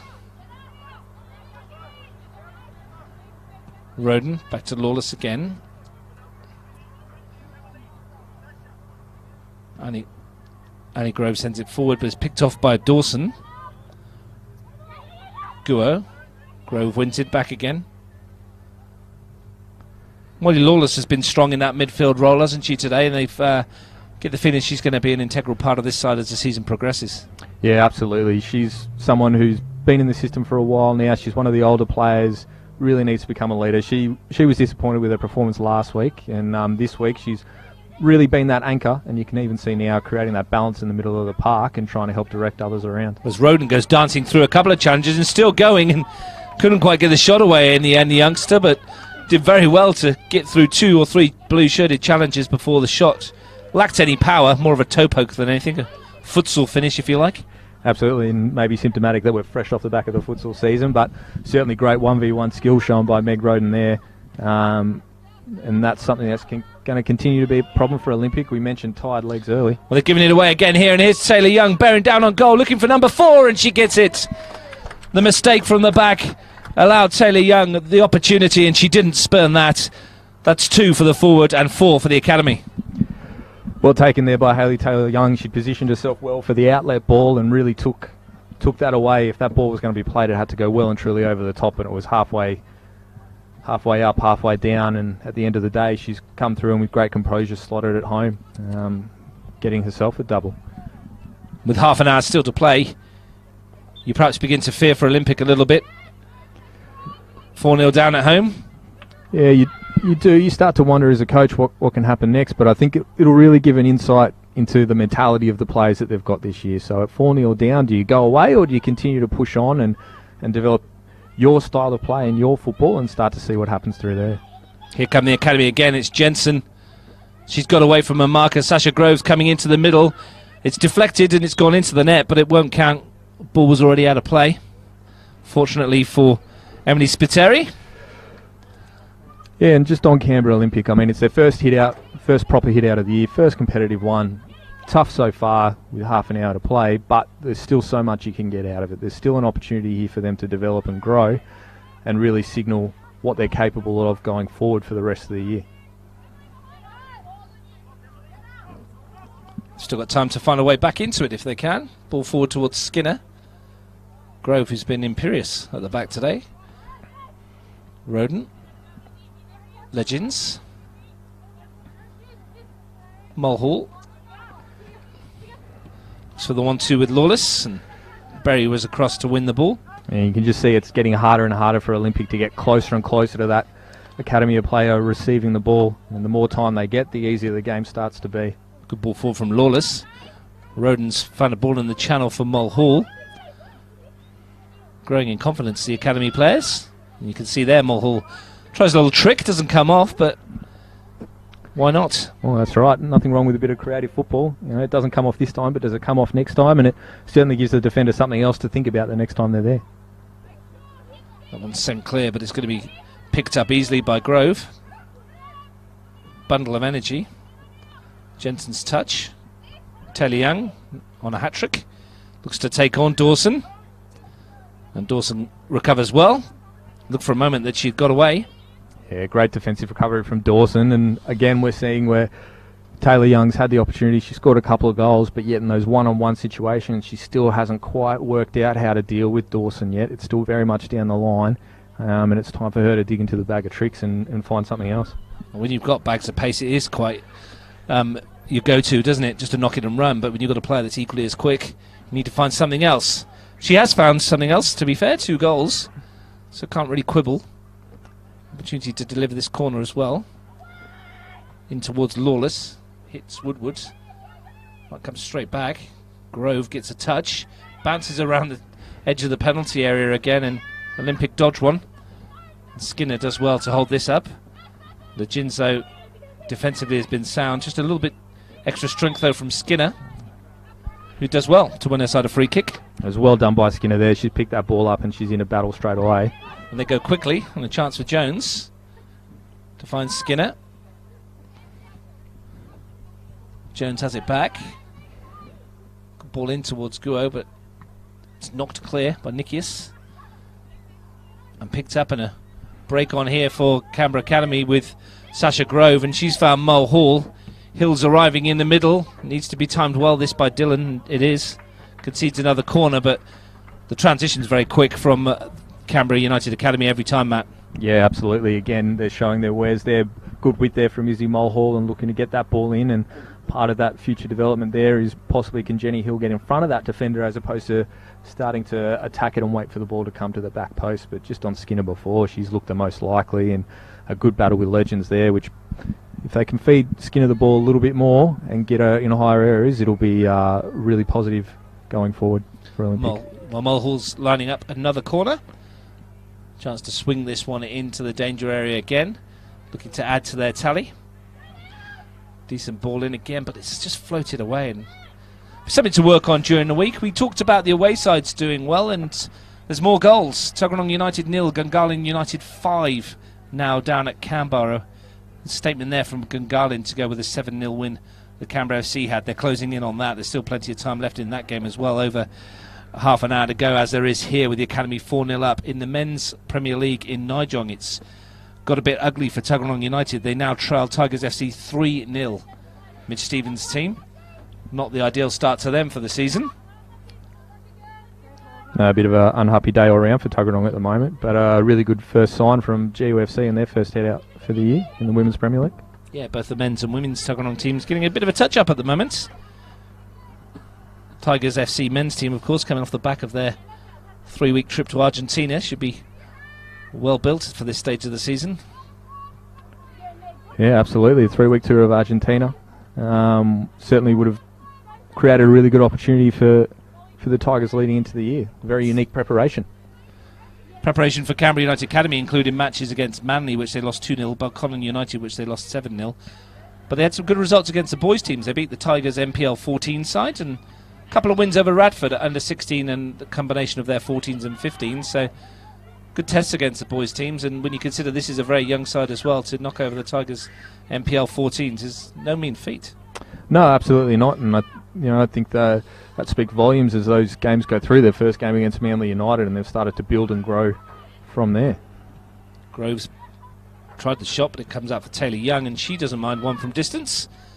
Caught it in two minds for a moment, I think. Thought about the ball down the sideline. In the end, struck for goal. But as you said, that don't take too much into pre-season, but a couple of wins over some boys' teams. I mean, the Balconnen United game is obviously a bit of an aberration, but huge gulf in experience between those two sides. Yeah, absolutely. And all those things make the world of difference in that lead-up. And you can see even here and now the advantage of playing potentially some boys' teams and playing at a slightly different pace to what you might expect in some Women's Premier League games seems to have suited them well today.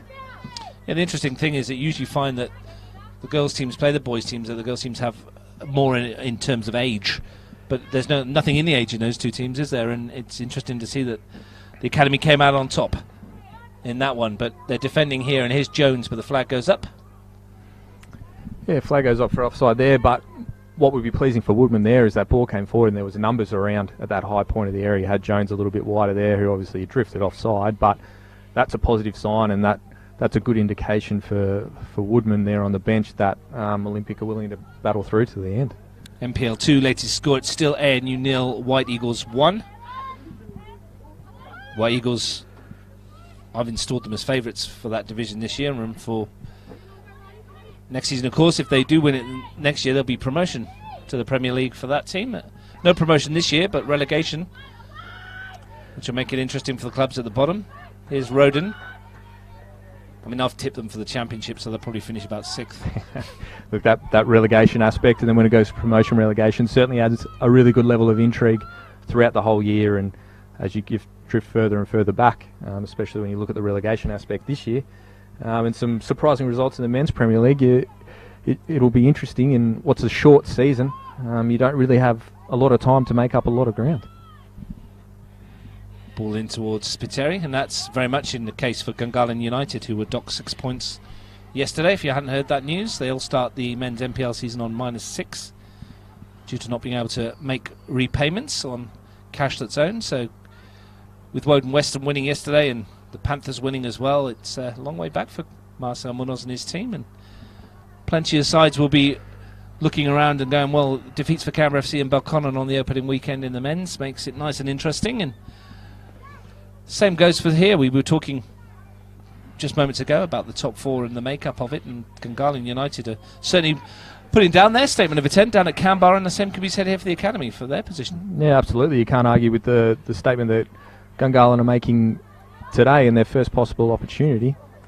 And of course, Wagga City Wanderers will have plenty to say about that as well, judging by what we've seen. Yeah, absolutely. Really great start to the competition for them last week with the win over Tuggeranong, and they certainly bring something different and a really good challenge for teams coming to there and playing them in a slightly different style of football. But they continue in that vein, then they could come out of nowhere and really shake this competition up.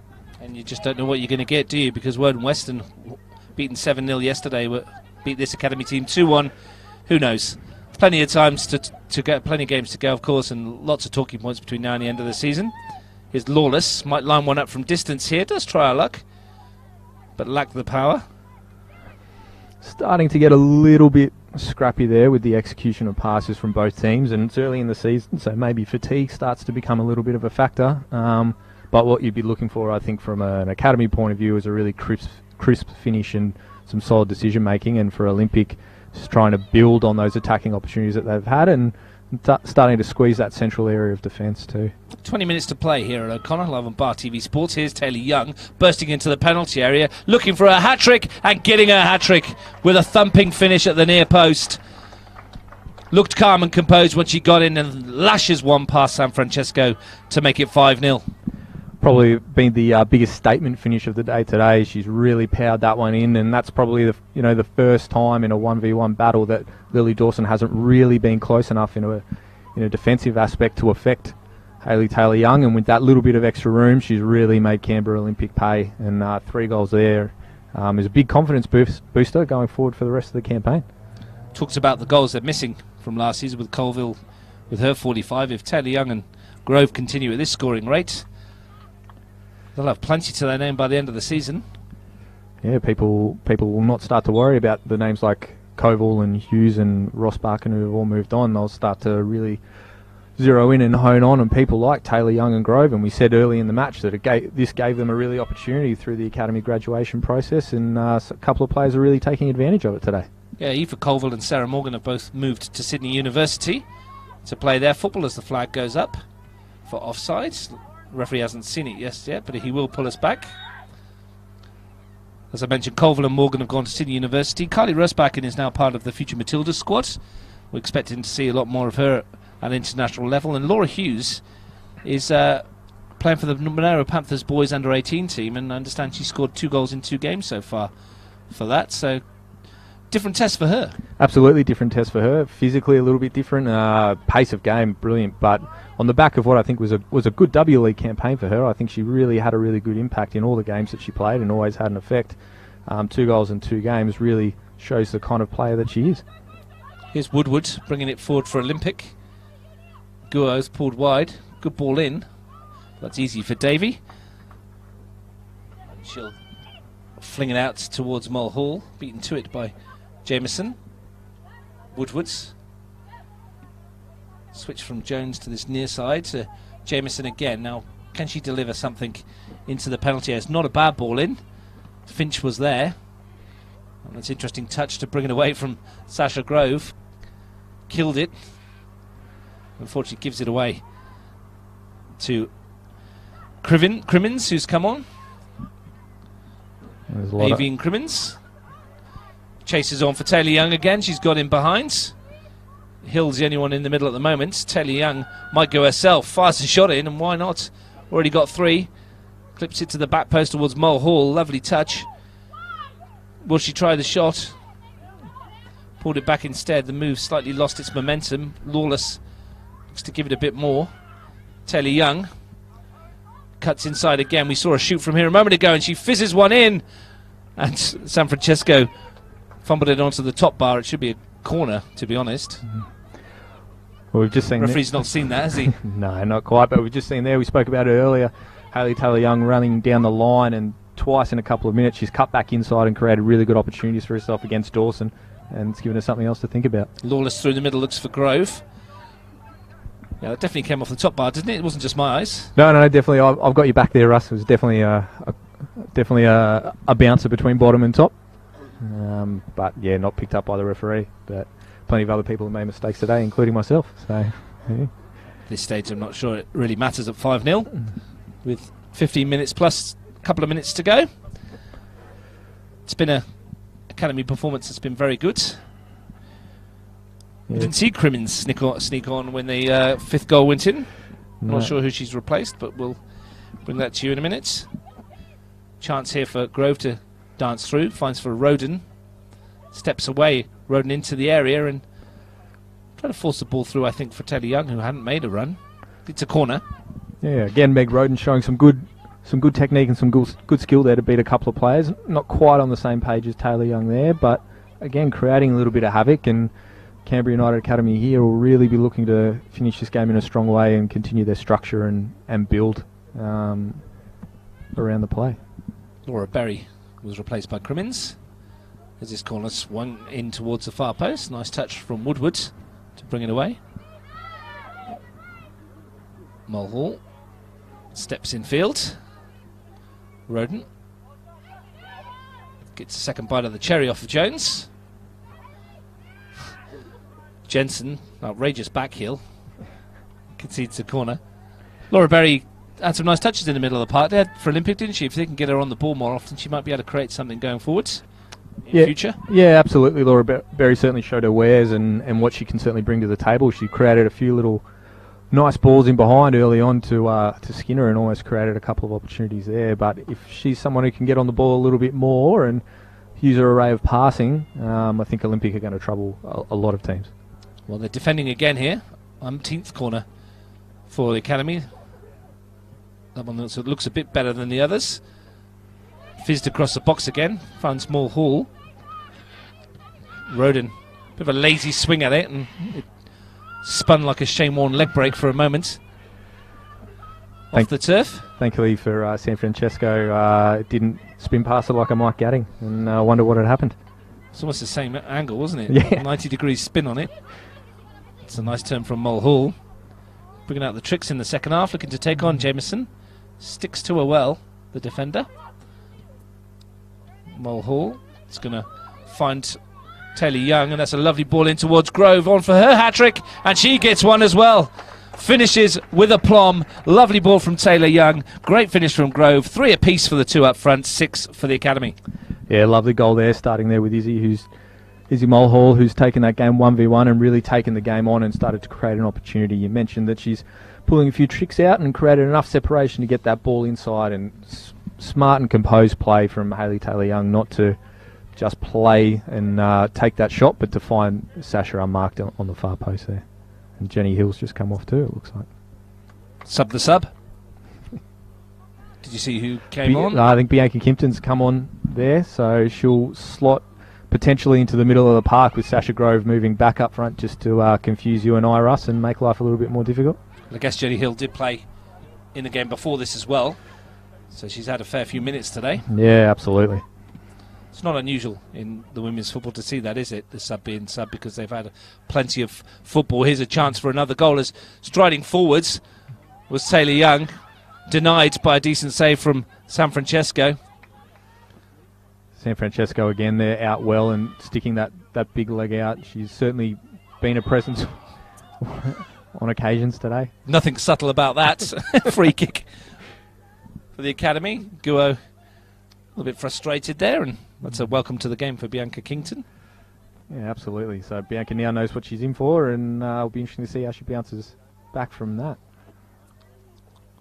Interesting to see if Scott O'Donnell uses Jade Truan today. Give her a chance to come back in. Might be a good game to get her back on the park for. Ball swung towards Mulhall. Looks to win the header. Jameson's there. Gives it away though. Here's Roden. Mulhall. Certainly been a source of chances down this flank. And Jameson's played it quite well for most of it. Did well there to win. No options ahead of her though, and runs into trouble into Roden. Lawless steps away from Jones. Kington. Runner is Jensen. Looks to take on Crimmins and does well, and then in the end the delivery though wasn't great. But plenty of ambition in this Academy side now, as you'd expect at 6-0 up. Yeah, nice little shimmer and shake there, and right on cue, Russ Gibbs. It looks like that Jade Truan's coming on.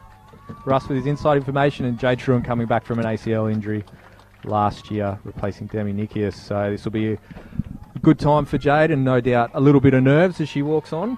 She gets a good reception though from everybody involved. They're very happy to see her back. You always know, though, Matt, when you've come back from injury, that first tackle or the first challenge is what it's all about. That's right. It's the first one you make, and when you have that moment where you realise everything's okay, and the confidence just starts to build from there. And Jade's certainly somebody who can bring a little bit of that leadership that they're now missing with the loss of those graduating players, and can certainly help to the style of play that Scott O'Donnell wants to bring. Lawless. Kington runs into Crimmins, but then does well to stop the Olympic substitute playing the ball forwards. And it looks like another slight tweak by Woodman here, with Dawson going to the middle of the park and paying very close attention to Meg Roden here. And interesting to see the slight change there as well. 10 minutes plus stoppage time left to run here at O'Connor Enclosed. Round 2 of the Women's National Premier League. First game of the season for Olympic. Second for the Academy, who will walk away with 3 points. I don't think it's too presumptuous to say so. It's 6-0 up with 10 minutes to play. No, absolutely not. You certainly think that they're in a comfortable spot from here, and it would take something very extraordinary to change that. But you even start to look at the way Olympic attack their throw-ins. And another long one from Jensen. Looks to find Grove. Dillon's there, though. Concedes another corner. Another corner, but yeah, even Canberra Olympic off their throw-ins there. There's still some areas of play and some pockets that I'm sure Woodman will be interested to build on, where potentially there's an alternative option to down the line, but possibly inside, and starting to use that, what we talked about earlier, that weak side, and try and get some of these academy players in a 1v1 situation. Jensen with the latest set piece. She swung a couple of good ones in today, so she's been entrusted with this one.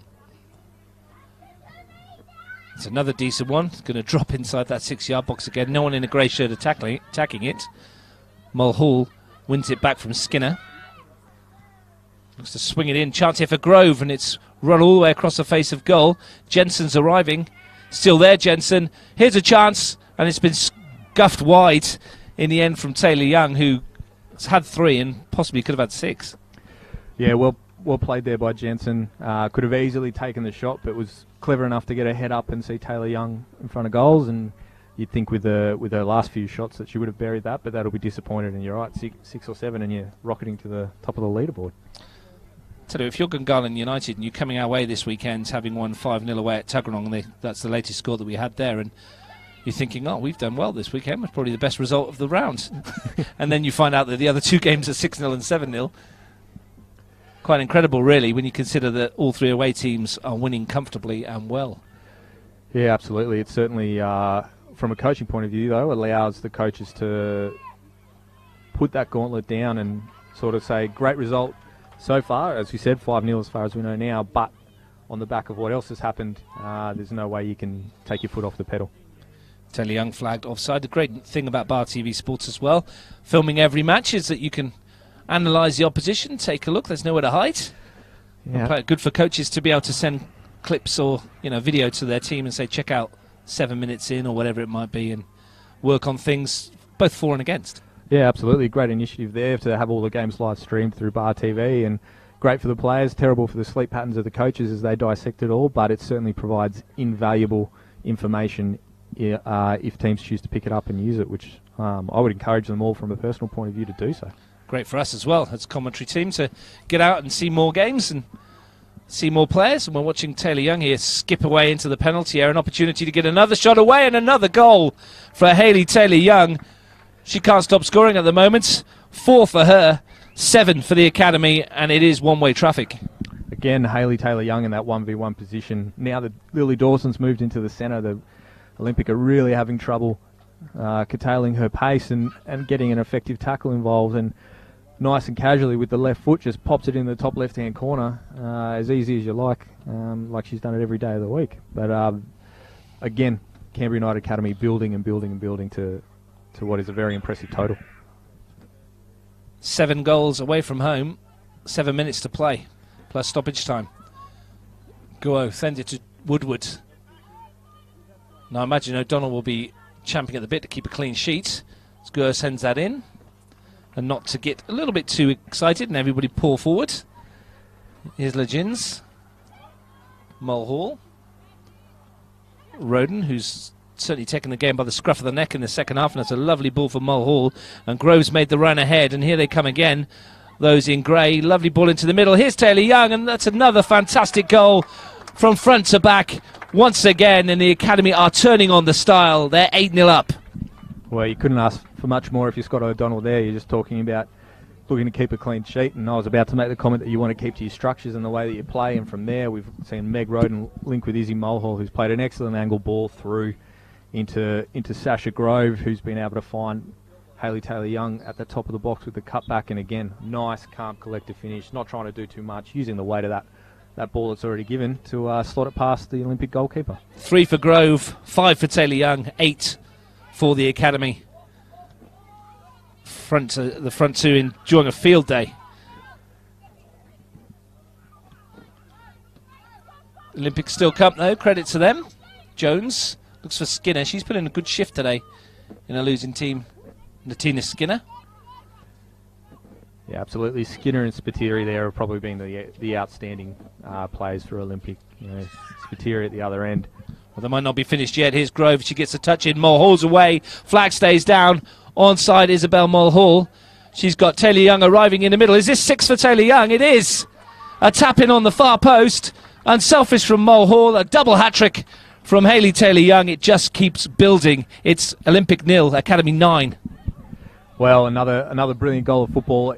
Played well down the post. Well picked up by Sasha Grove there and able to release Izzy Mulhall down the line. And as you said, very unselfishly squares it up to Hayley Taylor Young. Would have been very, very easy to take the shot herself and try and get on the score sheet, but really well played, and I think Izzy Mulhall should be happy with her shift as well. Although Sasha Grove and Hayley Taylor Young have got all the goals, she's certainly created a lot down the right-hand side that's given them the opportunity to take those goals. Well, we saw 6 goals last night for Rachel Goldstein for Canberra FC against Woden Western. We wondered if we would see something like that again this season. Aoife Culver was doing it on a regular basis last year, but we've seen Hayley Taylor-Young do it here today as well. And she's come alive in the second half. Yeah, I know she was disappointed with her finishing in that first half, speaking to a couple of people, but she certainly made more than an amends for that in the second. Yeah, all 6 in the second half, and she's still got 5 minutes to add to that tally if she can. Race for the Golden Boot might be interesting this year. Could be very high too. You'd expect so, wouldn't you? Because I think Goldstein will add to that tally throughout the year. And Taylor Young looks like she could get a bucketful this year, especially with the service she's getting off of Mulhall. That, like you said, that was very unselfish when she got in there. She could quite easily have had a go at 8-0 and having not got on the score sheet, but definition of a team player. Yeah, absolutely. And you mentioned that Goldstein will build, and you'd expect Taylor Young to build, but it's a matter about getting the consistency now too. So, you know, if you score 6 goals one week and don't score another for 7, that's not quite as helpful as possibly even picking up, 1, 2 every week. I'm wondering if she is listening to the commentary when I said earlier in the afternoon she could have had 6. Take it back, she's got 6 now. Oh, guess we can say now she could have had 10. Could well have. I mean, she's got all of them in the second half. It's quite extraordinary, really. Haven't seen anything like that in a long time. Here's Grove looking to add to her personal tally. Just unrelenting there, Sasha Grove. Not giving Spiteri a chance there to get out and play that ball, and that would be really pleasing to the academy coaching staff. Yeah, still with 2 minutes to go and you're 9-0 up, to be challenging like that as a forward. Didn't do that in your day, did you, Matty? No, absolutely not, Russ. 2 minutes to go. I was probably on the bench. Had enough of it by now. No, that's right. I used to tell myself that they were resting me for next week, but I know it's not really the case. Here's Grove looking to put pressure on the back, and Dylan needs to be careful here. And she's done well, but Grove just doesn't give up and takes it off her toe and even wins the throw initially, I think. And yeah, Lawrence Morris then changed his mind and given it to those in blue. But as we enter the end of the last minute of the game plus stoppage time, Matt, difficult to pick a player of the match, but it's where are you going to go? 6 goals from Taylor Young, all of them from Mulhall. It's been outstanding. Yeah, I've probably chopped and changed my mind 4 or 5 times. I think you could probably say that Sasha Grove was the outstanding player of the first half, but Hayley Taylor Young's certainly been that in the second half. And for Canberra United Academy to lose their chief playmaker and Mia McGovern early as well and still carry on to build to this sort of a scoreline's been quite impressive. And as good as Sasha's been today, it's kind of hard to ignore somebody who's got a bag of 6. Legins finds Mulhall, who's been outstanding, as has Legins, as has Lawless. There's been plenty of players in grey that have stood out. Yeah, it's hard to pick a bad player today, and a nice little involvement there from Jay Truan as well to settle her down. You know, the players at the back, Demi Nikias, Annie Grove, Izzy Davey with that one flying save in the first half. They've all dealt with what's been thrown at them. There's a corner here which Sasha Grove's going to take. Chips it in towards that near post. It's headed on, and there was a chance briefly for Kington. Battle for the ball. It's come away as far as Lawless. Legins. Going to get a second chance. Finds Truan. There's a couple of touches for her. Yeah, and you can just even see out there now. Well, flag goes up. You can carry on, Matt. Truan, you can just see there now Truan starting to give directions and starting to direct players where to go, and that's something that you don't necessarily get from the other 2 centre-backs. And Groves pinched a ball and she's away again. And, oh, jeez. Should have scored. Yeah, fair to say. And, you know it's been a good day when your parents are laughing at you down the sideline because you've sprayed one. It's a bit harsh, isn't it? Your mum and dad having a bit of a laugh at you when you've missed a chance after you've bagged a hat-trick. It's fair play, though. Was a good opportunity, wasted again, to bring up double figures. That would be extremely harsh on Canberra Olympic, who've worked hard. They've just been outclassed, and referee Lawrence Morris says they've had enough. They probably have. They're probably sick to their death of the sight of Hayley Taylor-Young in the second half. A phenomenal performance from the striker, scoring 6 times, but aided and abetted by 10 other players in grey shirts who've made it quite simple for her in the end, hasn't it, to finish them off. And Matt, what's your overriding impression of a game in which the Academy just turned on the heat in the second half? Yeah, absolutely. I think they really built on what they created in the first half. They had some good patterns of play and probably changed their style a little bit too. They went from a really counter-attacking focus to really dominating possession and opening people up in those wide areas with that switch of play. And I think that'll be really pleasing for Scott O'Donnell today. It was the effort that put in and the overall execution. You probably wouldn't have turned up today expecting that many goals, but confident that you'd possibly get the result. But again, as we mentioned earlier today, scores from around the grounds and from yesterday gives them something really strong to build off, but you can't get too far ahead of yourself. Thanks for your company this afternoon, Matt. Hope we'll be able to talk to you throughout the season here on Bar TV Sports. It's been an excellent afternoon of football here. We've seen plenty of goals, plenty of action and plenty of quality. A couple of goals from Sasha Grove in the first half had the Academy 2-0 up at the break. Didn't really set the scene for what we expected in the second half, where Hayley Taylor-Young came on fire. 6 goals to the striker in the second half. Sasha Grove completed her hat-trick as well. It's been Canberra Academy dominance at O'Connor Enclosed. The full-time score, Canberra Olympic 0, Canberra Academy 9.